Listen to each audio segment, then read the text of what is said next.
Black Star Network is here. Hold no punches. I'm real revolutionary right now. Support this man, Black Media. He makes sure that our stories are told. Thank you for being the voice of Black America, Roland. Stay black. I love y'all. All momentum we have now, we have to keep this going. The video looks phenomenal. See, this difference between Black Star Network and Black-owned media and something like CNN. You can't be Black-owned media and be scared. It's time to be smart. Bring your eyeballs home. You dig?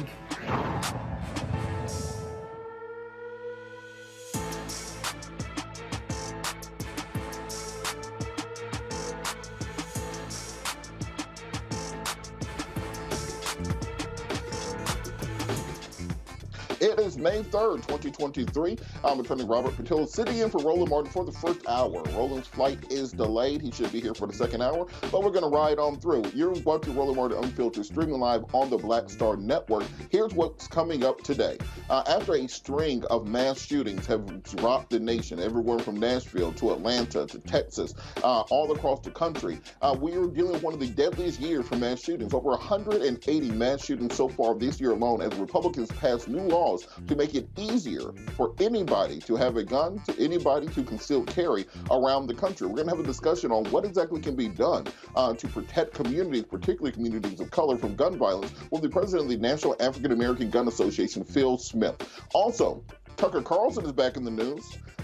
Just released today, we have seen unredacted text messages that were discovered during the Dominion voting machine discovery process. And guess what? Tucker sent some really racist text messages. I'm sure you are shocked by this information, but apparently the text messages were so shocking that is what resulted in Fox News deciding to settle the case instead of have Tucker on the stand and all this go public, and also what resulted in Tucker being fired. We're going to talk about that and what can be done to get these people out of media before a deposition is needed in the future. Also, South Carolina is embroiled in another legislative clash over passing the Clementa Pinckney Hate Crimes Bill in South Carolina. Now, several times before, this bill has gone through the House, gone through the Senate, and been stopped there. We're going to talk to South Carolina's state senator about what can be done to push this hate crimes law through that will protect African Americans and other minorities within the state of South Carolina. South Carolina is one of the few states that does not have a hate crimes law on the books. Also, in our continuing remembrance of activist, actor, and singer Harry Belafonte, we will be talking to Atlanta Ambassador Andrew Young to discuss how he remembers the late icon. Also, in our Tech Talk segment, we'll be talking to the founder of a sustainable tech company, Pivot Plastic, which is looking to improve the environment as environmental challenges are impacting the Black community.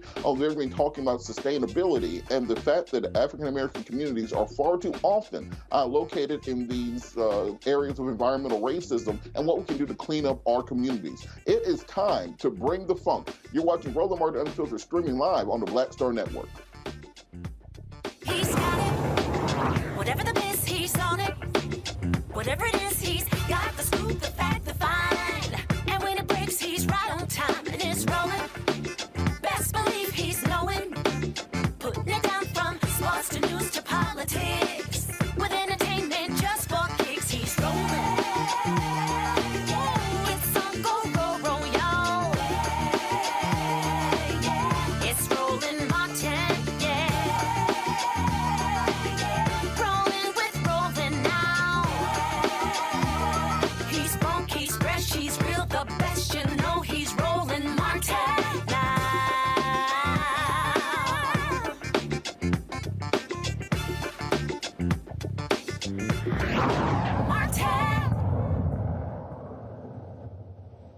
Mass shootings again rocked the nation. Just today, 24-year-old Dion Patterson walked into a hospital in Atlanta, shooting 5 women, killing 1. 3 remain in critical condition right now. Mr. Patterson is still on the run in the city of Atlanta. Schools were locked down. Businesses were put on lockdown.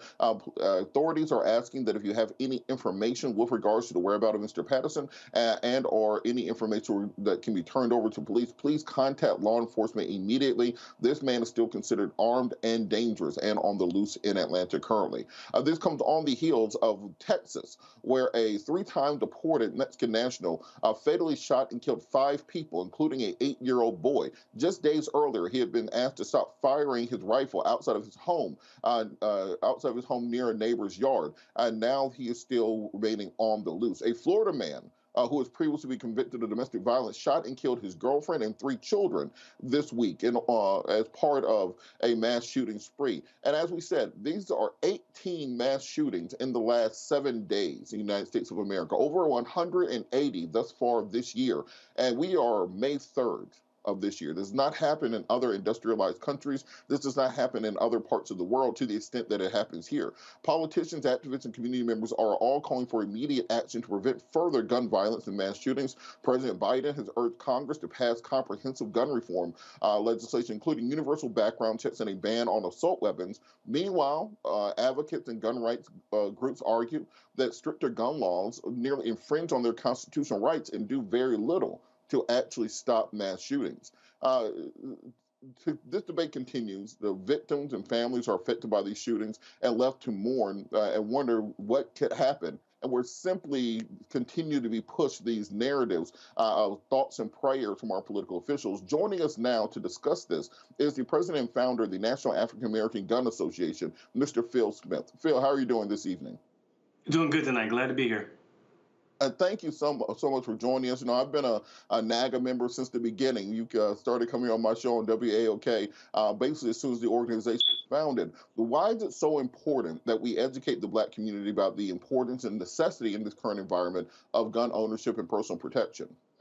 First of all, historically, we have not had the opportunity to enjoy firearms as most of our counterparts here in the U.S. So our history is very, very different from any other organization or group of people in the U.S. So we've been literally brainwashed the other way. Run away every time you see a gun. Guns are bad, even though they can protect your family. It's just been an indoctrination that really is toxic in terms of African Americans relating to a firearm. So that's the first point.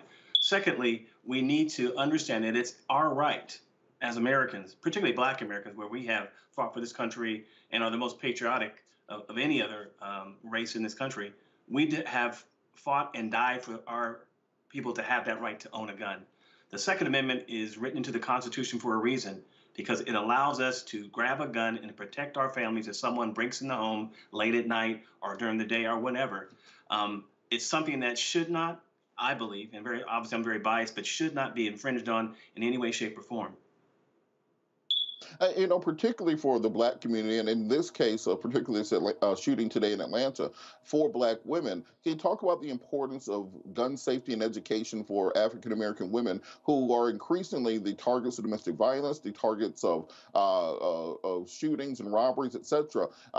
NAGA does a lot of work in this space of both educating and training women in firearms safety and use. Can you talk about the importance of that?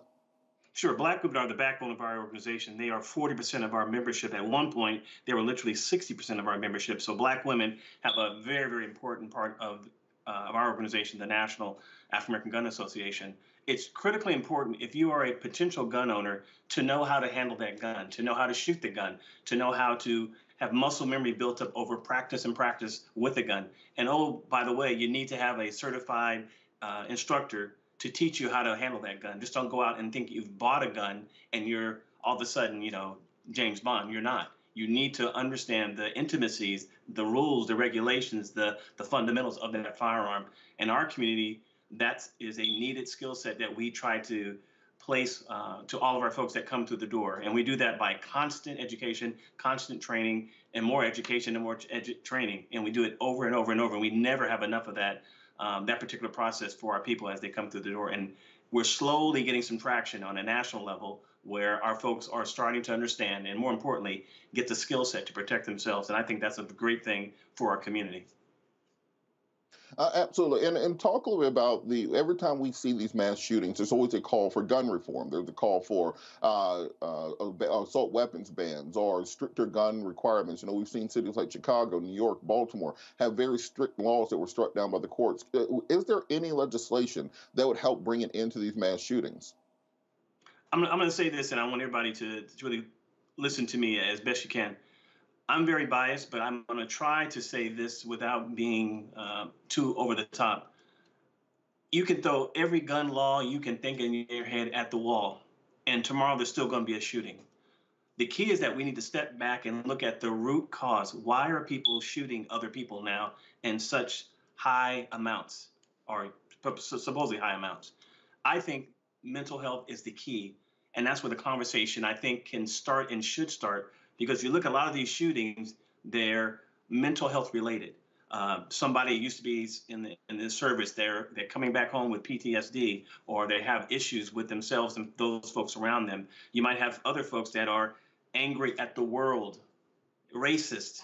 It just goes on and on the list. But I think if we had a connection or a closer connection with mental health agencies across the country, when I say we have a connection, law enforcement had a connection to be notified of those individuals that are out there that want to do harm, we'd be in a better place. I'm a big advocate for conversation. I'm a big advocate for difficult conversations. And I'm also an advocate for understanding someone else's perspective. And as long as they listen to my perspective, I'm wanting to get a solution that helps the country, obviously, but we have to start that conversation. And that conversation oftentimes can be very, very tense at a minimum. And now, and on the same point, and hopefully you can stick with us for another segment so the panel can chime in. With the mental health crisis that we've seen exploding since COVID, it seems strange, and this is the time where states like Georgia, Florida, Texas, and about 20 other states have passed constitutional carry laws, basically saying you don't need to have any paperwork. You don't need to do anything in order to concealed carry. Basically, anyone can walk in, buy a gun with just an ID, do a 5-minute background check, and walk back out. Should there be red flag laws? Should there be anything put in place to at least put some barrier between individuals to the ability to buy guns? We saw at the Uvalde's people saying we need to raise the age limit to purchase weapons, have a waiting period. Are there any sorts of legislation that you would stand behind? Let's start with red flag laws. I think that's, as I said before, that's a starting point. And just for our audience, red flag law is the following. Those that don't understand or have never heard the term, red flag law is the following. It simply says that if you have some in society that is a danger to themselves or a danger to the larger society at large, law enforcement has the right to go out proactively to contact that person and to secure their firearms and take them away from them so they can't hurt themselves or their folks or their neighbors or the community that in which they live in. In theory, that sounds great. I'm a big advocate of that, in theory. The problem is the following. Oftentimes, for Black folks like myself and in my community, the red flag law is weaponized in a way in which people that are totally innocent get their guns taken away from them. And once their guns are taken away from them, it's very, very difficult to get those firearms back. You have to go through a legal process. It's expensive. You have to get an attorney. You got to go to court. And a lot of times in our community, our budgets are limited. We have so much money that has to be allocated for certain things. So once the guns are taken, they're gone. What I am a big advocate of. Go ahead. Phil, let's put a pin in there right there. We're going to go to a break. I'm going to let you continue on the other side and then bring the panel in also to ask you some questions, because I think we want to come to a solution because this is severely affecting our community. We always talk about assault weapons. Most gun crimes are not committed with AR-15s. They're committed with pistols. So even if you ban every AR and AK in the country, we're still going to have hundreds of people die every day because of gun violence. We have to find a solution. We'll be back after the break. You're watching Roland Martin Unfiltered, streaming live on the Black Star Network. We'll be right back.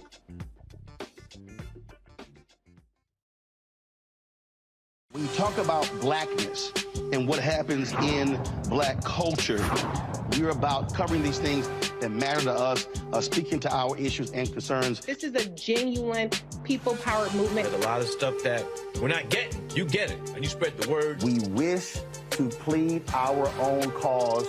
Too long have others spoken for us. We cannot tell our own story if we can't pay for it. This is about covering us. Invest in Black-owned media. Your dollars matter. We don't have to keep asking them to cover our stuff. So please support us in what we do, folks. We want to hit 2,000 people, $50 this month, raise $100,000. We're behind 100,000, so we want to hit that. Y'all money makes this possible. Checks and money orders go to P.O. Box 57196, Washington, D.C. 20037-0196. The Cash App is $RM Unfiltered. PayPal is R Martin Unfiltered. Venmo is RM Unfiltered. Zelle is Roland at RolandSMartin.com. Up next on The Frequency with me, Dee Barnes, our special guest, Alicia Garza, one of the founders of the Black Lives Matter movement. We're going to discuss her new book, The Purpose of Power, How We Come Together When We Fall Apart. We live in a world where we have to navigate, when we say something, people look at us funny, but when a man says the same thing less skillfully than we did, right? Right. Everybody flocks towards what they said, even though it was your idea. Right here on The Frequency on the Black Star Network.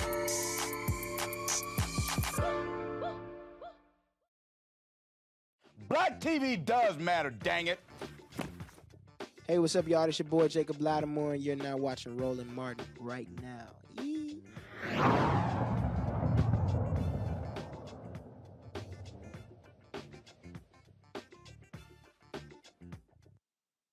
Welcome back. We're still talking to Phil Smith, the president and founder of the National African American Gun Association, about this string of mass shootings that we've seen nationally. Update on the case in Atlanta. Police believe that they have the suspect, Deion Patterson, located in an apartment complex off of Cobb Parkway. We'll bring you any updates to that case as they become available. We're going to bring our panel in shortly. But Phil, before the break, you were talking about red flag laws and kind of this concept of access to firearms. The individual in Texas is a 3 times deported Mexican national who was undocumented here in the United States of America, who was very easily able to get a hold of a AR-15. We have seen many mass shootings with illegal guns being used. Even the Mexican cartel right now is using American guns that are shipped across the border as opposed to the other way around. How can we deal with this issue of access to guns in America? Guns are, without dodging the question, guns are an integral part of America. I mean, the country is founded on the access of having guns to fight for liberty. There are a lot of people out there, and I want to make sure people understand that are intent on causing harm to other folks in society that have no connection to them. What we need to do is start taking our communities, our cities, our synagogues, our mosques, our churches, and turning them into what I call hard targets instead of soft targets. Because right now, everyone in society, not everyone, but just about every place you go, you can walk in, you can have a gun and have evil intent, and you're not able to have any kind of barriers protecting those folks that are in that building. We need to make sure that we have that mindset change, because currently, right now in America, I believe that the folks that we have for the masses think of everything being a very safe and serene place, and it's just not that way. When you walk out late at night, you need to protect yourself. When you're downtown in any major city, you need to protect yourself. So why not take that mindset and internalize it and make sure that when you are going around, have situational awareness in your mindset, looking at various buildings and people that you're talking to ignore the idea or the problem. It's only going to stay the same way. You need to have buildings protected. You need to have people protected. And I think we're starting to come to that reality, starting with the schools. And I think that's a good thing. I'm going to bring our panel in. We have Rebecca Carruthers, Vice President, Fair Election Centers, Washington, D.C. A. Scott Bolden, attorney and former chairman of the National Bar Association, D.C. Chamber of Commerce, PAC, and also Dr. Larry Walker, assistant professor, University of Florida, in Florida. Scott, I'm going to go to you first. You have a question for Mr. Smith? Well, I got a lot of statements I disagree with him on. I don't know if I have a question, but here it goes. I'd love to hear Phil's response to this issue or argument. The Second Amendment says that if you're in America, the militia, you're entitled to a gun. Last time I checked, and I'm a gun owner, I own 10 guns, I'm not a member of the militia. The Supreme Court has bastardized the Second Amendment that allows us to own guns and to be as least restrictive as possible. And yet the mass killings continue. I understand about the mental health and about bad actors, but at this point, with 190 incidents in 2023 alone, would you agree that limiting access to guns, having a red flag law, anything we can do, it may not be a panacea, but anything that we can do, especially with weapons of mass destruction, gun violence is committed by 9mm and pistols, but mass shootings are committed by AR-47s or AKC-47s and AR-15s. Wouldn't all of those gun reform legislative initiatives, wouldn't they at least help as opposed to being a panacea? First of all, thank you for the question. I appreciate the perspective. I understand your passion behind what you're saying. It's an emotional, I think, reaction sometimes when people think that some of the laws that are being proposed are going to stop mass killings, because most of the legislation, if not all, is just a waste of time. You're pandering to the base of their constituency, politicians, when I say that, and you're really not helping out. If you're really serious about stopping gun shootings, and don't get it twisted, I'm a black man first in this country. I've got children, I've got a wife, I've got a mother, I've got sisters, I've got brothers. I want all of them safe. But I also understand as a black man the reality of what laws work and what don't work. And a lot of the laws that are being proposed by politicians, and I'm not going to try to demonize all of them, but for the most part, they just aren't doing anything.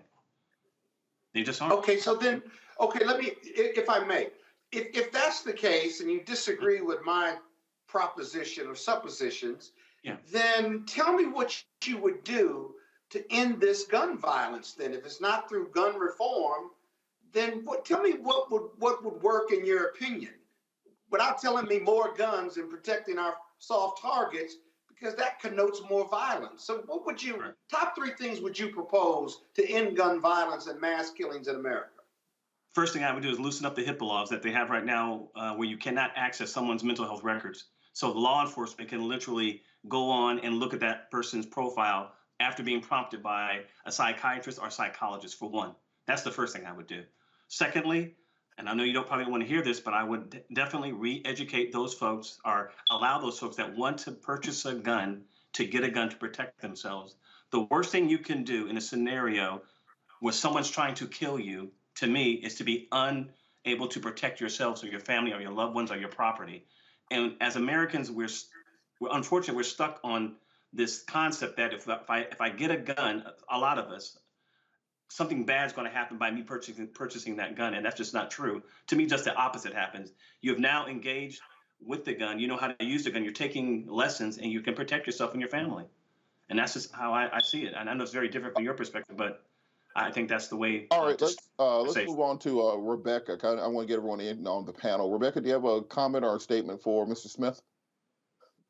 Sure. I find the talk about mental health very interesting. According to Columbia University's School of Psychiatry, only 5% of those with severe mental illness account for mass shootings in this country. So trying to say that mass shootings in this country is largely attributed to mental health is inaccurate, based upon psychiatrists. And I think psychiatrists are the ones who could probably determine if someone is severely mentally ill. So my question is it your belief that we already have too many guns in the United States for there to actually be restrictions to reduce guns? I'm really trying to understand your argument. If you're saying that there's so many people who are armed, that's why the rest of us should be armed. Is that the crux of your core belief here? No, I'm saying that if you look at countries where, or not countries, but it's a mindset of protecting yourself, people look for easy targets or soft targets if you're someone out there trying to harm someone. There's a reason why people don't run into a police station and start robbing and trying to shoot people, because they know they're going to die. There's a reason why people don't run into the Federal Reserve and trying to shoot people, because they know they're going to die. There's a reason why you don't walk into some neighborhoods in some communities in this country, because they have excellent security. They have people walking around and watching you as you enter and everything that you do. And if you go into those communities, and I've been a kid driving with my friends, and we've been told, hey, don't go in that area because they're going to stop, they're going to arrest you, and they're going to take you home. That's the mindset that we need to take. Larry, I wanted to give you an opportunity before we run out of time to asking questions or comments with regards to Mr. Smith. Yeah, I think there are a couple things. I'm a researcher. So first of all, we know that the assault weapons ban that sunset in 2004, we know it had an impact on violence in America. So that's from a policy perspective. My colleague also talked about the misconception that a lot of these shootings have to do with mental health. That's not accurate. I think the third point we have to really consider and talk about here is we've seen incidents, look at the shooting in Tennessee at the school, in which individuals are armed, teachers were armed, but they didn't engage the shooter. So this is a myth, that this idea that more people who are armed are more likely to engage shooters. We saw in Texas that law enforcement don't even want to engage individuals who are armed and killing civilians.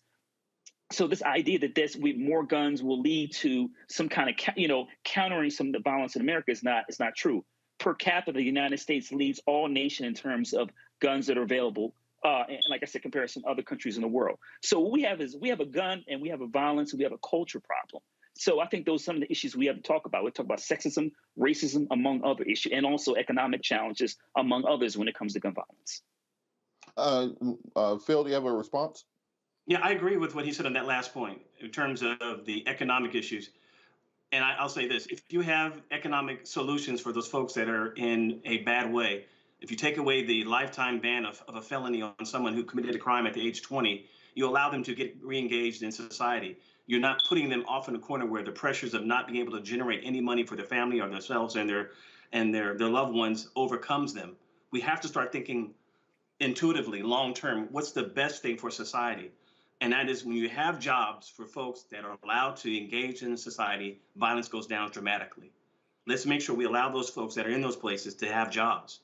Jobs is the solution to me of a lot of the stuff that's going on right now. Absolutely. And so before we go, for people who are interested and want to work towards protecting themselves, protecting their families, etc., particularly women, because in the Atlanta shooting today, we saw that this individual specifically targeted women in a waiting room ages 20 to 70. How can they get in contact with NAGA, and how can they learn about training in their own local areas? Sure, we have over 130 chapters nationwide, over 50,000 members nationwide. Go to our website at naaga.co, click on chapters, and you'll see a local chapter in your area. And easily you can contact that particular chapter president and start getting engaged with that particular group of folks in your area. Also, I want to mention that we are having our national convention on July 28th, 29th, and 30th. It will be the first time in the history of the U.S. that a Black farms organization is having a national convention. I encourage everyone, including those folks on the panel, you might have a different perspective, to come and see 3,000 to 8,000 Black folks who are well-behaved gun owners and talk about guns, and get into that room and into that space and see a different perspective. It's very, very easy to lash out when you are emotionally charged, but we need solutions right now. And as I said before, economics, I think, is the first step toward helping ease that pain that this country is going through right now, because a lot of folks are in a very, very bad way emotionally. I think there's a macro discussion and then a micro discussion. The macro discussion is, what do we do societally to stop gun violence? How can we bring up the people who are impoverished? How can we help people with mental health challenges? How can we secure these targets that are soft? How can we put restrictions on firearms, ensure that the people who don't need them don't get them? That's the macro conversation. The micro conversation is, if it's down to you and you staying alive, we have to make sure that you are trained, that you are armed, that you can protect yourself and your family, and you can worry about the macro problems later. Phil Smith, president and founder of the National African American Gun Association, thank you so much for joining us. We'll be back after the break. You're watching Roland Martin Unfiltered, streaming live on the Black Star Network. Hatred on the streets, a horrific scene, a white nationalist rally that descended into deadly violence. White people are losing their damn minds. As an angry pro-Trump mob storms the U.S. Capitol, we've seen shooting. We're about to see the rise of what I call white minority resistance. We have seen white folks in this country who simply cannot tolerate Black folks voting. I think what we're seeing is the inevitable result of violent denial. This is part of American history. Every time that people of color have made progress, whether real or symbolic, there has been what Carol Anderson at Emory University calls white rage as a backlash. This is the rise of the Proud Boys and the Boogaloo Boys. America, there's going to be more of this. Here's all the Proud Boys, guys. This country is getting increasingly racist in its behaviors and its attitudes because of the fear of white people. The fear that they're taking our jobs, they're taking our resources, they're taking our women. This is white fear.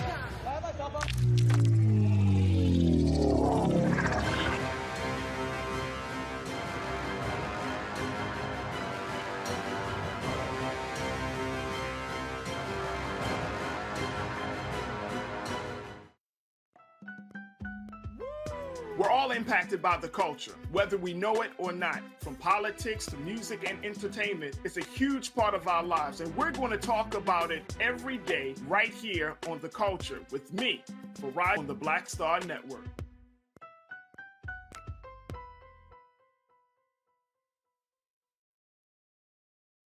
Hi, I'm Anthony Brown from Anthony Brown and Group Therapy. Hi, I'm BB Winans. Hey, I'm Donnie Simpson. What's up? I'm Lance Gross, and you're watching Roland Martin Unfiltered.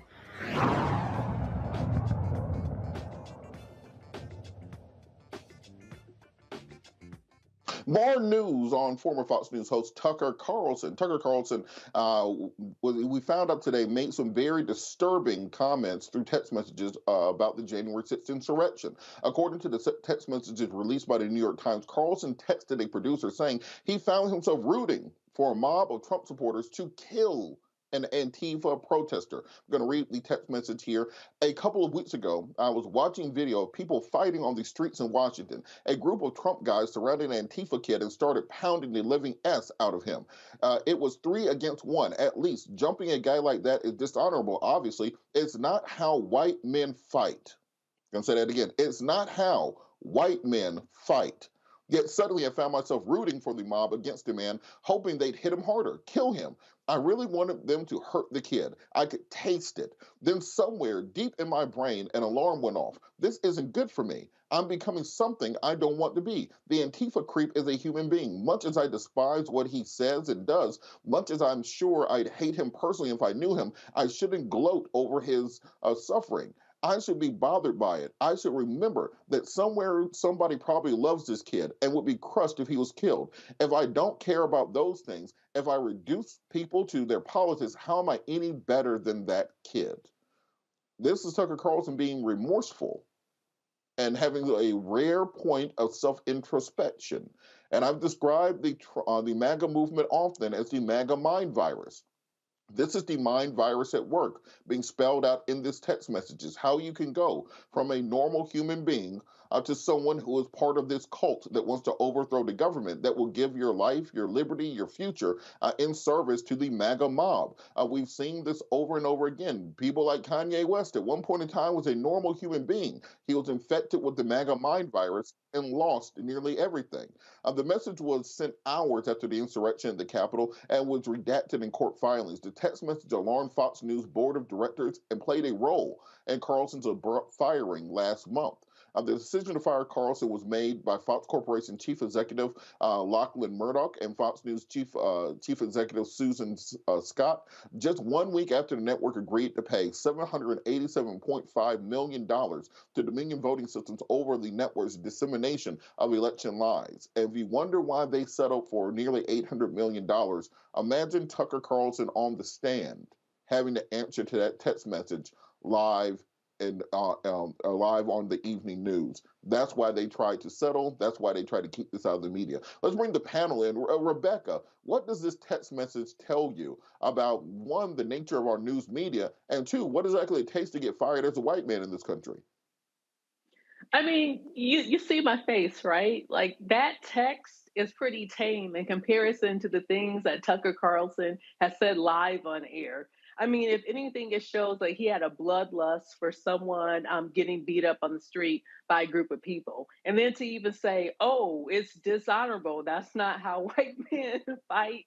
I don't know if you heard me laughing as you were reading that comment. I mean, it just doesn't make sense. I mean, as an aside, we know that white men don't always fight dishonorably. You could just ask the Native Americans, and you could ask them about Christopher Columbus. But that aside, I don't think this is the reason why Tucker Carlson was fired. This is very tame compared to the other things that he has said. And Larry, I want you to pick up on that point. What do you think he meant when he said, this isn't how white men fight? This is dishonorable. So this is just how other people who are less honorable fight? What do you think he was insinuating there? I think what he said is consistent with what you saw on his show. So everything is centered within whiteness. So when you behave a certain way violently, you know, in savagery he was describing, that's the way that minoritized groups are supposed to behave. But listen, what I want to say is, in terms of the comments he made, I think Fox News was looking to get rid of him because what he said in his text message is really tame to some of the crazy things he said on his show. I want to highlight a couple other things when they talk about white men and violence. The black folks who were the victims who were murdered the Red Summer of 1919, or Rosewood, or the Akoi Massacre, or Tulsa Massacre, with like a word with Tucker Carlson in terms of white supremacy and violence in the United States. This country has a long history of violence against black folks and other minoritized groups. So this idea, like he said, that white men in particular don't behave like that. We saw that in January 6th. We see that in terms of how law enforcement interacts with black folks. And once again, we continue to see it in terms of the way black people are treated, from going to the movies, to the mall. They're just sitting in their car, they're at home. So this violence perpetuated against us is ongoing, and it's part of our lives 24/7, 365. And Larry, to that point, this is one of those reasons I think Ron DeSantis is trying to ban CRT, because much of that history, I feel like a good portion of America, including white America, doesn't know. When Tucker says this isn't how white men fight, that's exactly how white men fight. If you look at the era of lynching in America, it was always a group of white men dragging a 14-year-old boy like Emmett Till off to murder him. It was always a group, 10, 20 people, taking people to lynch them. If you look at many of the massacres that took place, they roll in groups to get an individual. Why do you think that so much of this education is missing from the American zeitgeist, and what can we do to restore it? The Ocoee Massacre in Rosewood, which happened in the state of Florida. You know, they don't want to talk about these issues.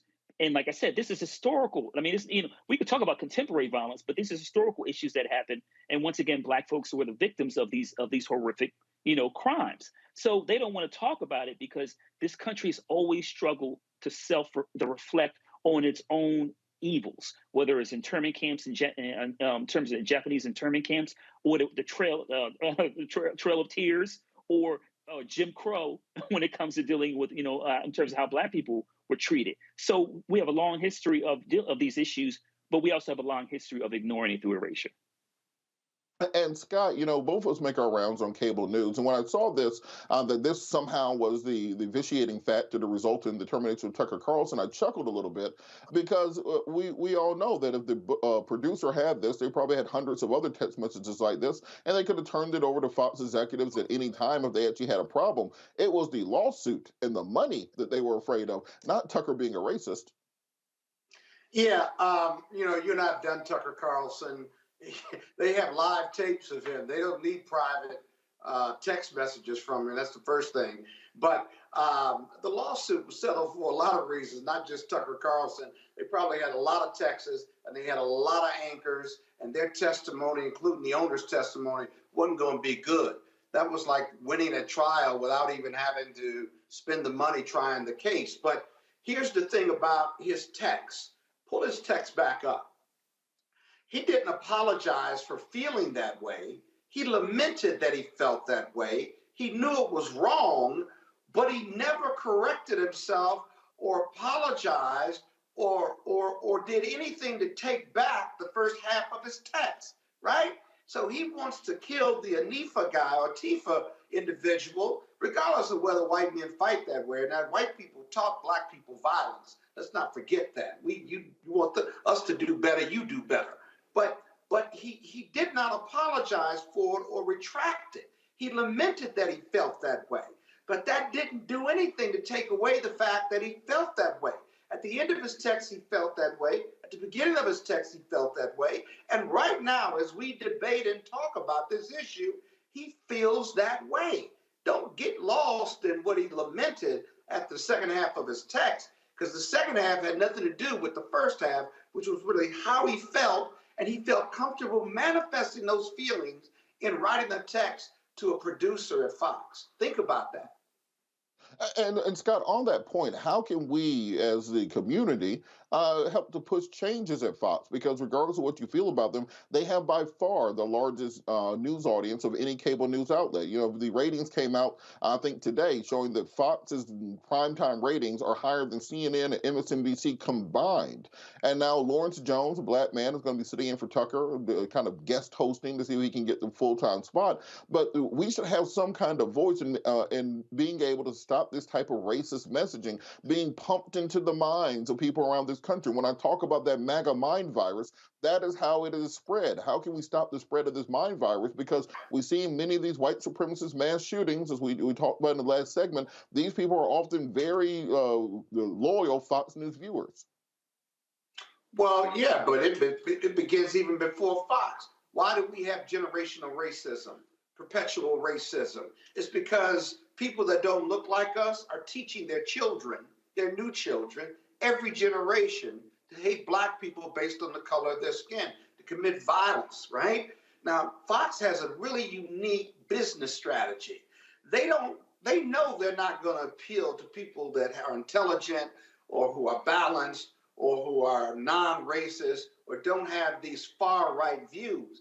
But there's so many of that audience who tunes into Fox who appreciate their messaging, don't care about it being fair or balanced, if you will, and that those advertisers who you would normally attack to shut down a Fox News story or organization, you don't have that same leverage because the advertisers either don't care about what they're promoting, a lot of them do and they don't advertise there, but they don't care because that MAGA crowd, those millions of viewers, don't turn into NBC or CNN for any type of balance. They tune into Fox because they're feeding that group, that massive group, on the rhetoric that they want to hear. So is it a real news organization in the sense of what other organizations want to be fair and balanced? I'm not convinced that they really do want to be fair and balanced. They serve a population, and they make money on serving that population, not on being fair and balanced. Well, you notice Fox stopped using that moniker fair and balanced about the time they fired Bill O'Reilly. They no longer present the alternative side of the argument. Now it is simply a propaganda machine to push right-wing conspiracy theories. The truth and reality do not matter. And that's why so often when we have these conversations, like the conversation we had on Monday with the Black conservative, where they could seem unaware of reality as it exists, because they exist strictly within this right-wing media silo. So they don't understand the issues that affect real Americans because they believe deep down in their minds, hearts, and souls. And this is not an act that they put on. These people are not joking. They believe these conspiracy theories deep down within their souls. They think that Hunter Biden's laptop is the most important story facing the United States of America and the international community. They actually believe Trump did a really good job as president. They're not lying when they say that. And so they are completely surprised when they get information to the contrary. And that's what makes them so dangerous, because once you're infected with this MAGA mind virus, it's nearly impossible to shake. We've seen people lose everything they have to the MAGA movement. There are people sitting in prison right now because they sold out and their brains have been corrupted by that MAGA mind virus. I don't care how much you loved Obama, you weren't going to prison for Obama. There are people in prison right now because of their love for Donald Trump. But that's all they're being fed. We got to go, Scott. We'll hit on the other side of the break. We got to go to a break real quick. We'll be back after the break. You're watching Roland Martin Unfiltered, streaming live on the Black Star Network. Black Star Network is here. Oh, no punch! I'm real revolutionary right now. Thank you for being the voice of Black America. All momentum we have now, we have to keep this going. The video looks phenomenal. See, there's a difference between Black Star Network and Black-owned media and something like CNN. You can't be Black-owned media and be scared. It's time to be smart. Bring your eyeballs home. You dig? Next on the Black Table with me, Greg Carr. We look at the history of emancipation around the world, including right here in the United States, the so-called end of slavery. Trust me, it's a history lesson that bears no resemblance to what you learned in school. Professor Chris Manjapra, author, scholar, amazing teacher, joins us to talk about his latest book, Black Ghost of Empire, The Death of Slavery and the Failure of Emancipation. He explains why the end of slavery was no end at all, but instead a collection of laws and policies designed to preserve the status quo of racial oppression. The real problem is that the problems that slavery invented have continued over time. And what reparations are really about is saying, how do we really transform society, right? And stop racial violence, which is so endemic. What we need to do about it on the next installment of The Black Table, right here on the Black Star Network. What's up, what's up? I'm Dr. Ricky Dillard, the choir master. Hey, yo, Peace World, what's going on? It's the Love King of R&B, Raheem Devon, and you're watching Roland Martin Unfiltered.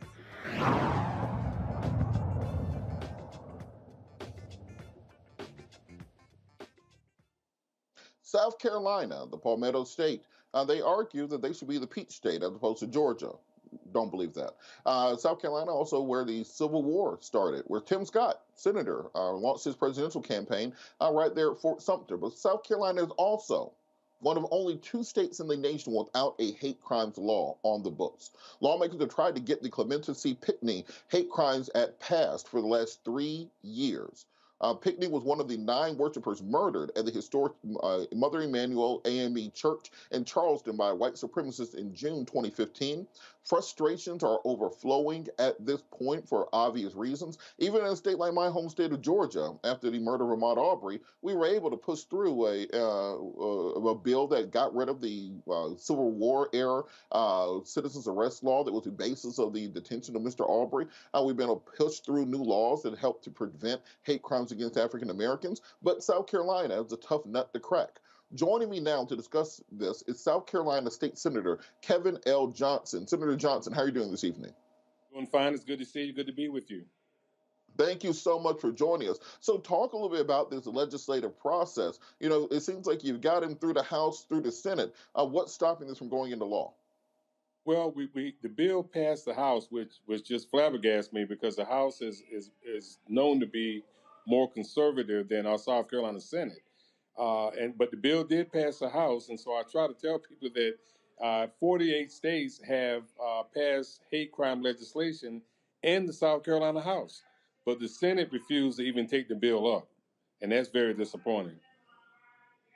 So what are the roadblocks preventing this from being even considered in the Senate? It's very similar to H.R. 40, the reparations law in Congress. It will get through Congress, but never even taken up for a vote by the U.S. Senate. What is happening in South Carolina that is stopping the Senate from so much as even having a hearing on this, let alone a full vote? It basically comes down to a numbers game. In South Carolina, in the Senate, we have 46 members, 30 Republicans, and 16 Democrats. And so the Republicans pretty much control the calendar.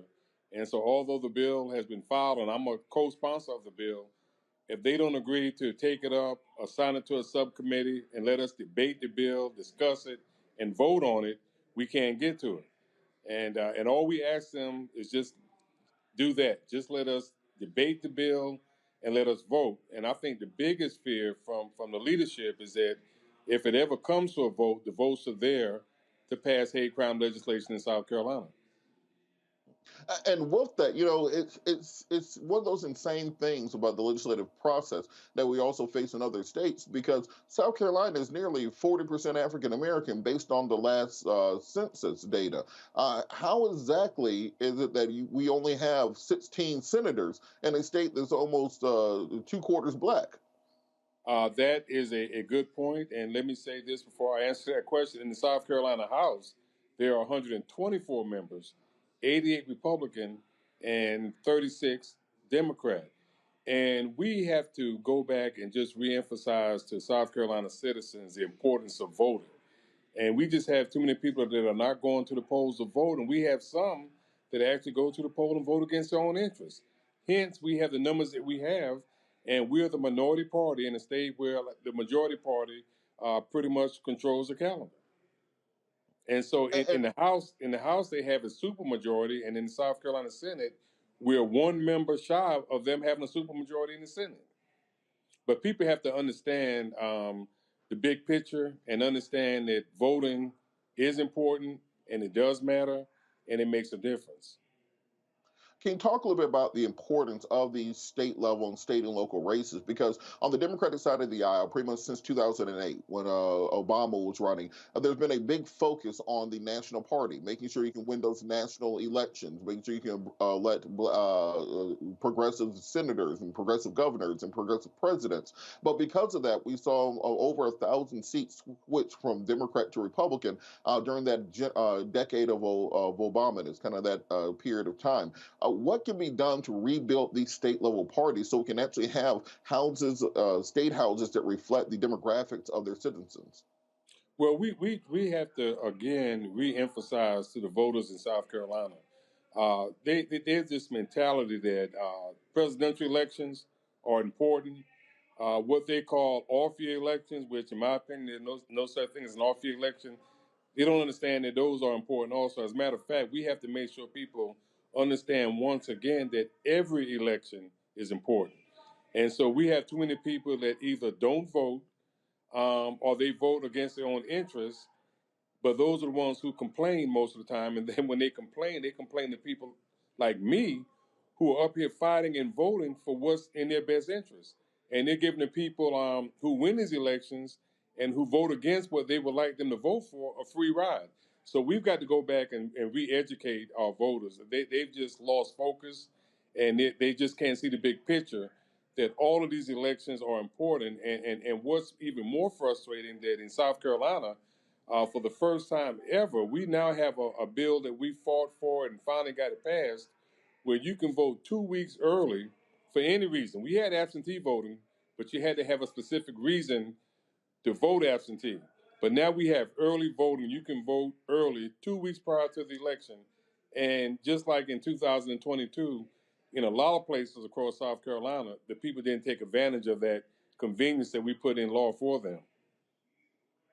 Now, in Georgia, we have a lot of groups like Latasha Brown and Black Voters Matter. We have Helen Butler and the People's Agenda. You have so many groups that are out here really mobilizing people. And that's how the state went from red to a light blue. What has to happen organizationally and structurally within the state to get these people turning out for the midterm elections? Because when you tell people that South Carolina is only one of 2 states without a hate crimes law, that seems like it should be enough to motivate people, motivate clergy, motivate nonprofits and civic organizations to get people out there, because South Carolina could be a purple or even a blue state based on demographics. You just need the people to understand that and get out to the polls. That's exactly right. And you said a mouthful, but number one is that we have to learn from the successes of the hard work that was done in places like Georgia. And we have to realize that if Georgia can do it, we can also. And we can be a purple or blue state. We have areas like where I live that were just until recently, solidly blue, like my county that I live in, Clarendon County, the county that where the Briggs versus Elliott school desegregation lawsuit took effect, that led to Brown versus Board of Education. But in 2020, in Clarendon County, which was always a solidly blue county, Donald Trump won Clarendon County. And that really woke up a sleeping giant. And so then in 2022, although my congressman, who I have a lot of admiration and respect for, Jim Clyburn, won his election, but he lost Clarendon County, and nobody would have ever guessed that. So we have to look at places like Georgia and see the hard work and the good work that they put into, and see the fruits of their labor. And we have to emulate that. We have to copy that. We have to roll up our sleeves and go out and get people to come out to the polls and vote. It's just as simple as that. And the other thing you hit on, I want to address also, because you talked about clergy and the like, and that's one thing that I think is not as strong as it used to be, is our clergy. They have to get more involved in not just elections, but a lot of things that go on in our community. They can't have that captive audience every Sunday and let those folks go home without encouraging them to go to the polls and vote, and without lecturing them about how important it is to vote. And I'm going to tell you, in my area and in my region, that's not being done as much as it needs to be. And that's another thing we have to work on. We have to get our clergy, we have to get our civil rights organization, because I believe if we can get people to the poll, they'll vote the right way. But it's just hard to get them out to vote for some reason. All right, let's bring the panel in. Larry, I want to see if you had any questions. Try to keep it short so we can get as many questions as possible for Senator Johnson. Yeah, I think the first question is I would like to ask the senator is what issue, if any, gerrymandering plays in some of the challenges you highlight. One supermajority in one chamber and nearly in the other. And the second one is I wanted to also, if you could talk about candidate equality, because I know we talk about Black folks coming out to vote, but also the importance of the kind of candidates you're identifying that align with what the needs are, particularly of younger generations. So if you can talk about that also. Okay, I know gerrymandering is a problem, but what we're having in South Carolina is we're having a lot of growth, and the growth that we're having, like along the Grandstand with the Myrtle Beach area, the Rock Hill area, which is close to Charlotte, the Greenville and Spartanburg area, which is always a solidly red area.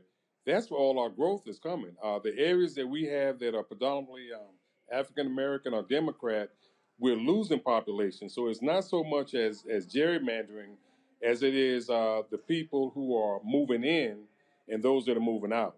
And so we have more, I would say, diehard Republicans. We're moving into South Carolina, And just the opposite with Democrats, they're moving away, especially in the rural parts of our state.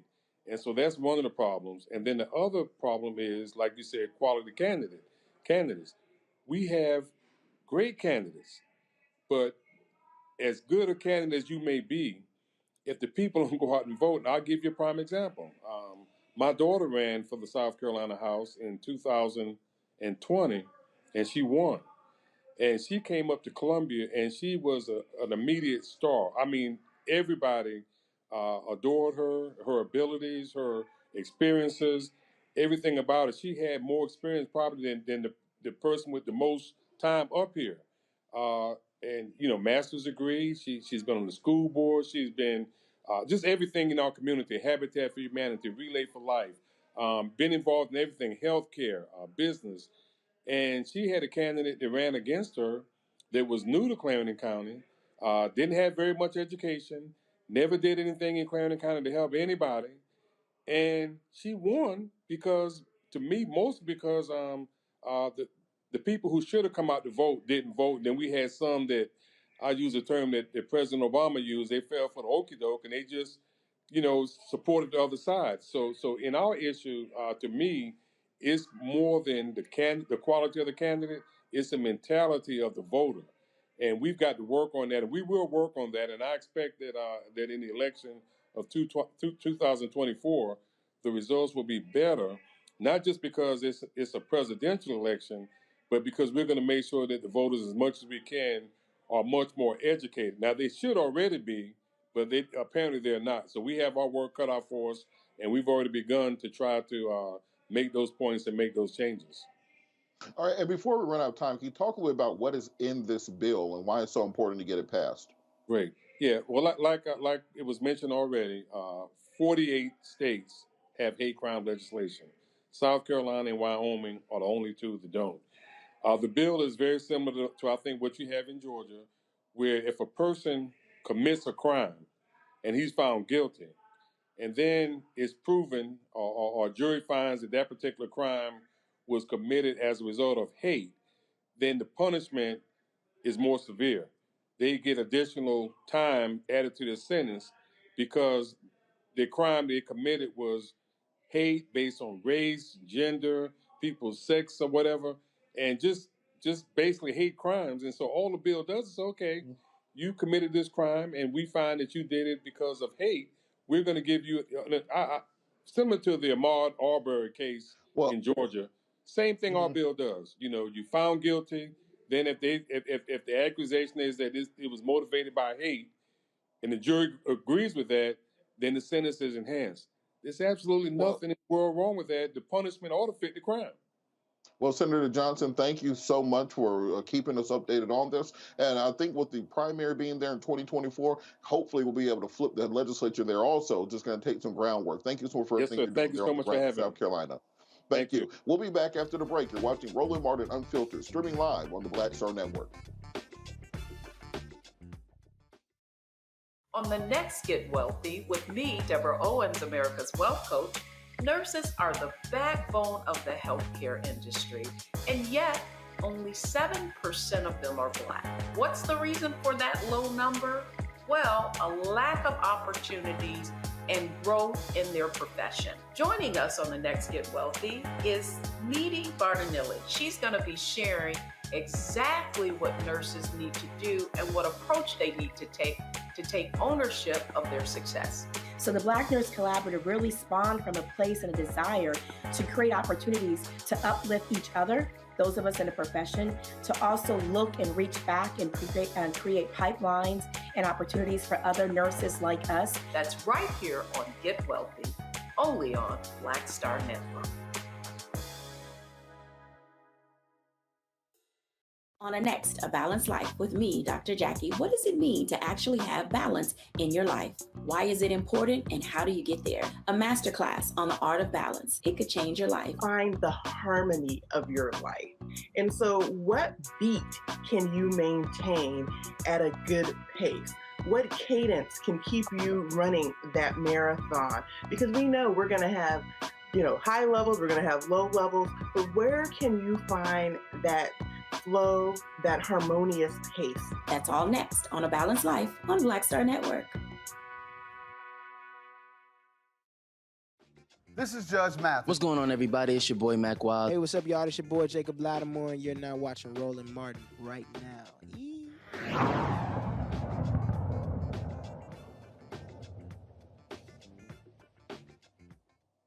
We're going to take it down to Florida, where the trial of former Tallahassee Mayor Andrew Gillum and Sharon Letman Hicks awaits a jury verdict on their public corruption charges. Now, Gillum, who was the 2018 Democratic nominee for Florida governor, and Letman Hicks, his longtime mentor and owner of PMP Communications, are charged with illegally soliciting campaign donations and pocketing them in their accounts. This morning, jurors asked for paper copies of all the trial exhibits. The 12-person jury signaled Tuesday that it had agreed on one count in the indictment accusing Gillum of making false statements to the FBI in 2017, but jurors said they did not expect to reach a consensus on the other count. So let's go back to the panel. Rebecca, looking at these charges against Andrew Gillum, it seems that often Black candidates throughout the country have been charged more harshly for campaign finance violations on down the line than white candidates. Why does it seem that the hammer always comes down on Black candidates?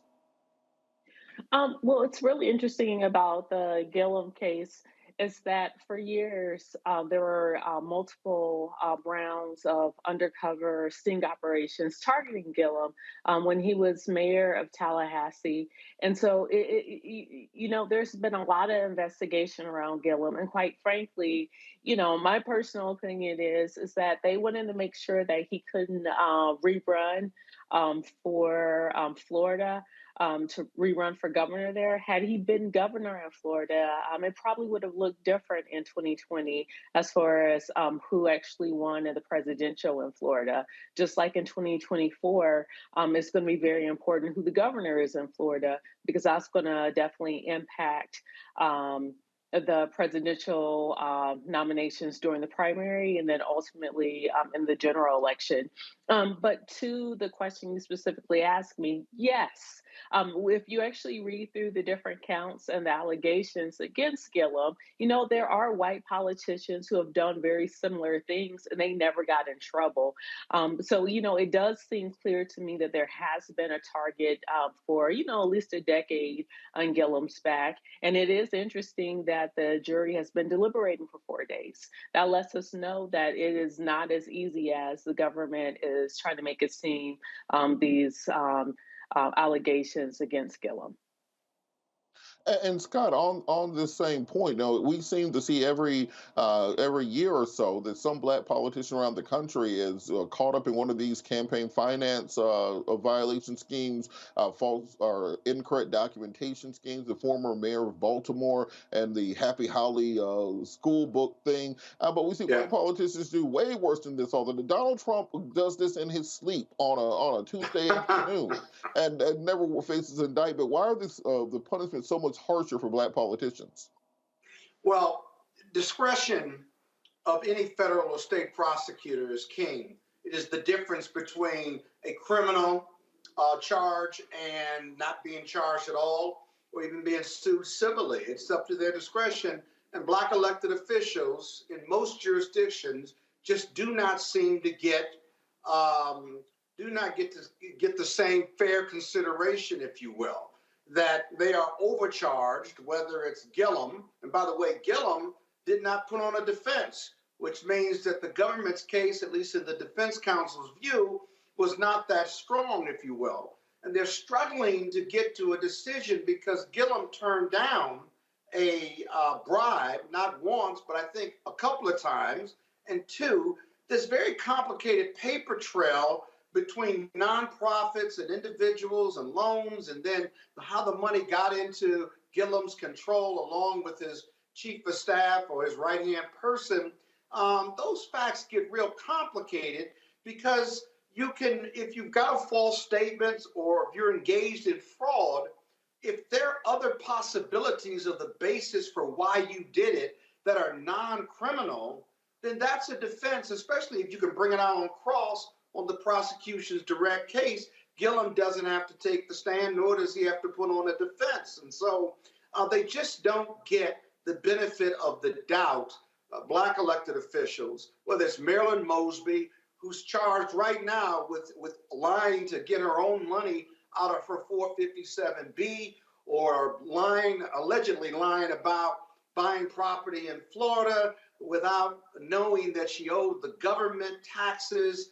I mean, and her defense, I'm a former defense counsel for her, her defense was readily available to the government. We offered to share it with them. They would not even meet with us. And so as a result, the harshness of the discretion and the review by federal and state prosecutors can be much harder than those who don't look like Marilyn Mosby or Gillum. And with that, Scott, I want to stay with you real quick. What kind of factors will the jury be weighing when it comes to this documents issue? You know, in the Gillum case, it seems to be a very much document-intensive process. As you said, Gillum did not offer a defense of the case. What exactly are they looking for that could result in a conviction? That the government has proven their case beyond a reasonable doubt. That's what they're struggling with.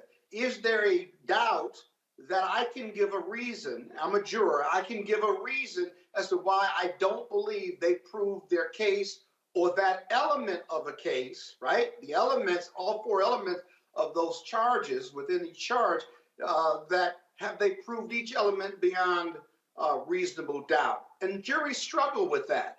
They've got to be convinced. It is a very high burden on the government's part, and the defendant, in this case, Gillum, and his co-defendant, they do not have to say a word. As they sit in the courtroom, they are innocent in the minds of the criminal justice system and the jurors. And so, given how complex and complicated this money trail was in the Gillum matter, I could see the jury trying to understand hard the government's case. And if they can't understand it, they can't vote to convict, or they'll say that they've got a hung jury, that is, that they can't come to a decision. Remember, it's got to be unanimous of all 12 in most jurisdictions, and that's what they're struggling with, in my opinion. And Larry, on that point, you know, we see these things all the time with Black politicians, and it's not that Black politicians are committing crimes at a higher rate than their white counterparts. As Scott said, this question of discretion when it comes to Black politicians, and when there's a witch hunt out against you, when they're trying to get you any sort of way, they will usually find a way to at least get an indictment, even if not a conviction. What can we do to better protect Black politicians from political prosecution? Well, I think that's a good question. I think, remember, this is not new. This has been going on for years in terms of Black politicians being the focus and often trying to get a conviction for sometimes what are frivolous issues. But I think it's really important. Some of the things that we should be able to do is, first of all, Black politicians should, and always, and I work for a former politician, they have to be constantly making sure they're crossing all their T's and dotting all their I's. And then I think the other thing is they have to be vigilant and hyper aware that for, like I said, frivolous things, that they certainly can be accused of doing something that's unscrupulous. I think the other thing to keep in mind is when we talk about politicians and Blackness is that we know from research that Black folks, regardless if they're a high-level politician or a CEO, et cetera, or an entertainer, are statistically more likely to be charged when it comes to certain crimes, for more penalties compared to whites. That's just a reality in living in America. So they need to be hyper vigilant and, like I said, always aware of that, and also obviously keep an attorney on retainer consistently.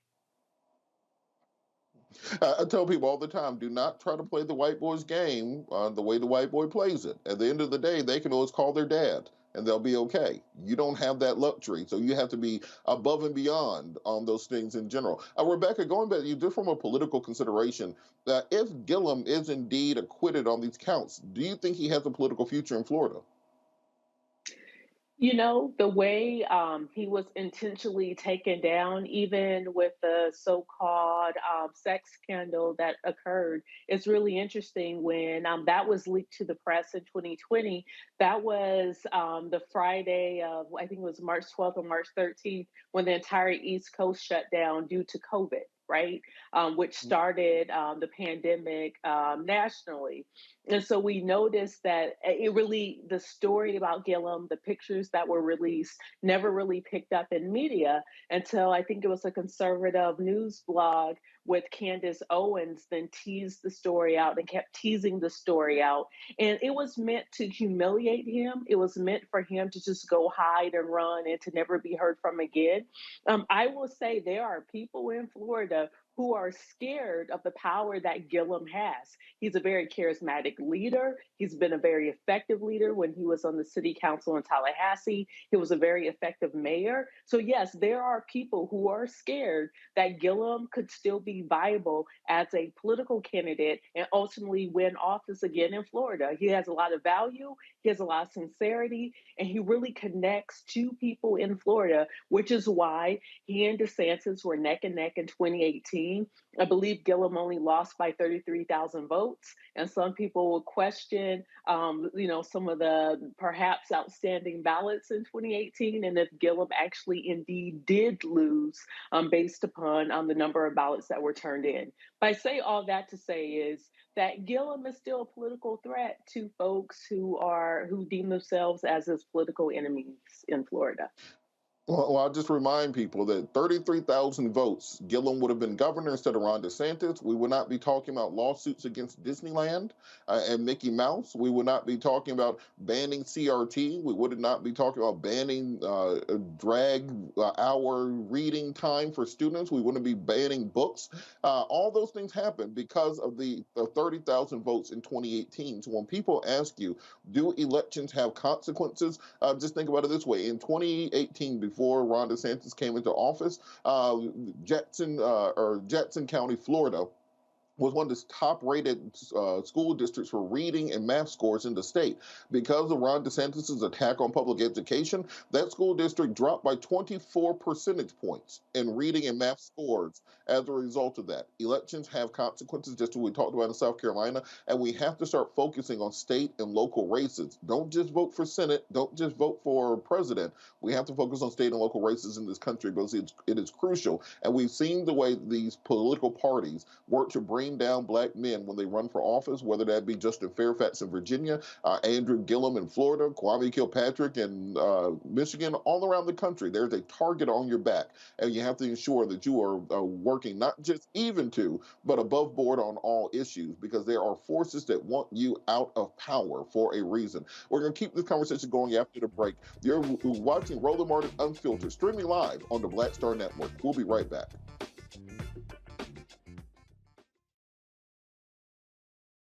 Lost my daughter. I didn't know where she was. So I had to figure out how to survive, how to eat, how to live. I don't want to go into the details because she's here, first of all. She may not want me telling that story.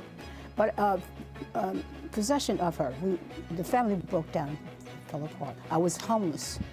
I had to figure out, I didn't have a manager or an agent or anybody anymore, and I'm the talent. So I got to figure out how to be the agent. I had to figure out, how does business work?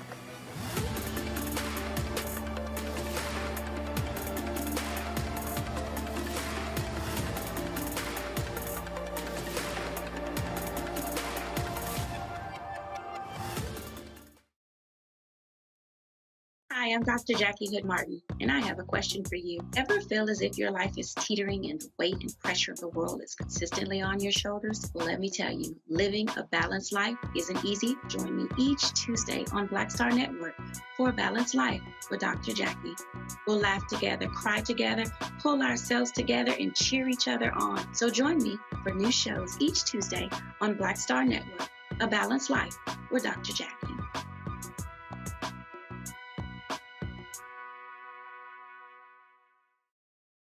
It's Kim Whitley. Yo, what's up? This your boy Ice Cube. Hey, yo, Peace World. What's going on? It's the Love King of R&B, Raheem Devon, and you're watching Roland Martin Unfiltered.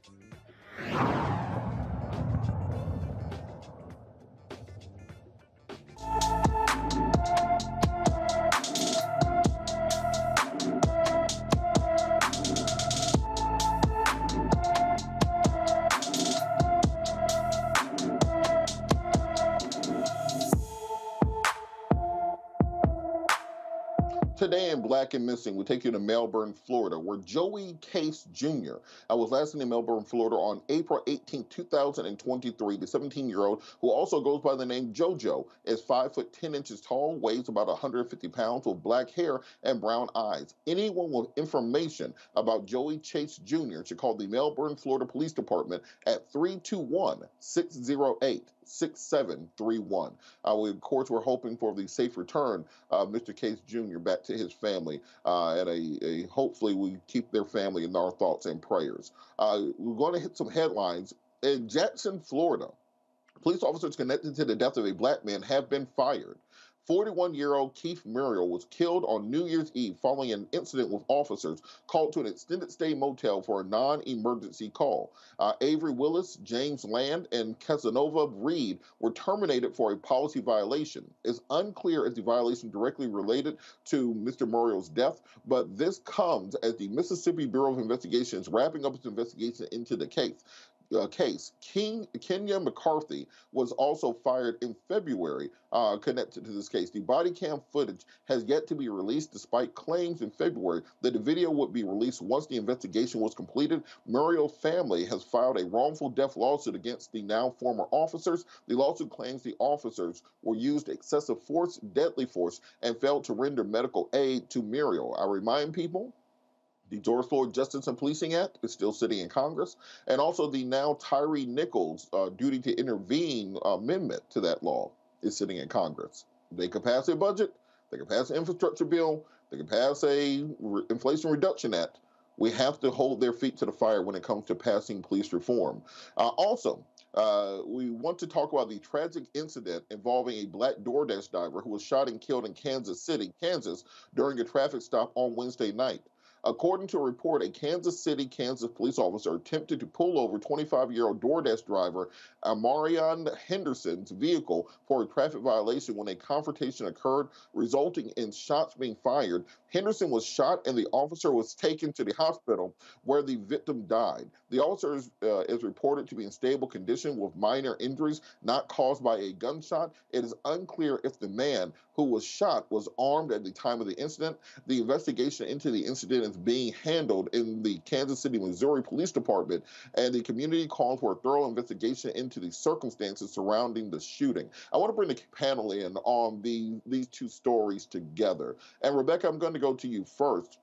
It seems that we could literally just do a show every single night of the week, just doing a wrap-up of all the black people being shot by cops in this country on a daily basis. I think we're all tired of talking about it, but yet still it continues to occur. What has to happen in order for us to get legislative movement on this on the national level? As I mentioned, we talk about the intransigence in Congress, but you can pass a $1.7 trillion infrastructure bill. You can pass a $1.5 trillion Build Back Better bill, the Inflation Reduction Act. You can pass the Respect for Marriage Act for gay and interracial marriage. You can pass a $3.5 trillion infrastructure bill. You can pass a Stop Asian Hate Crime bill.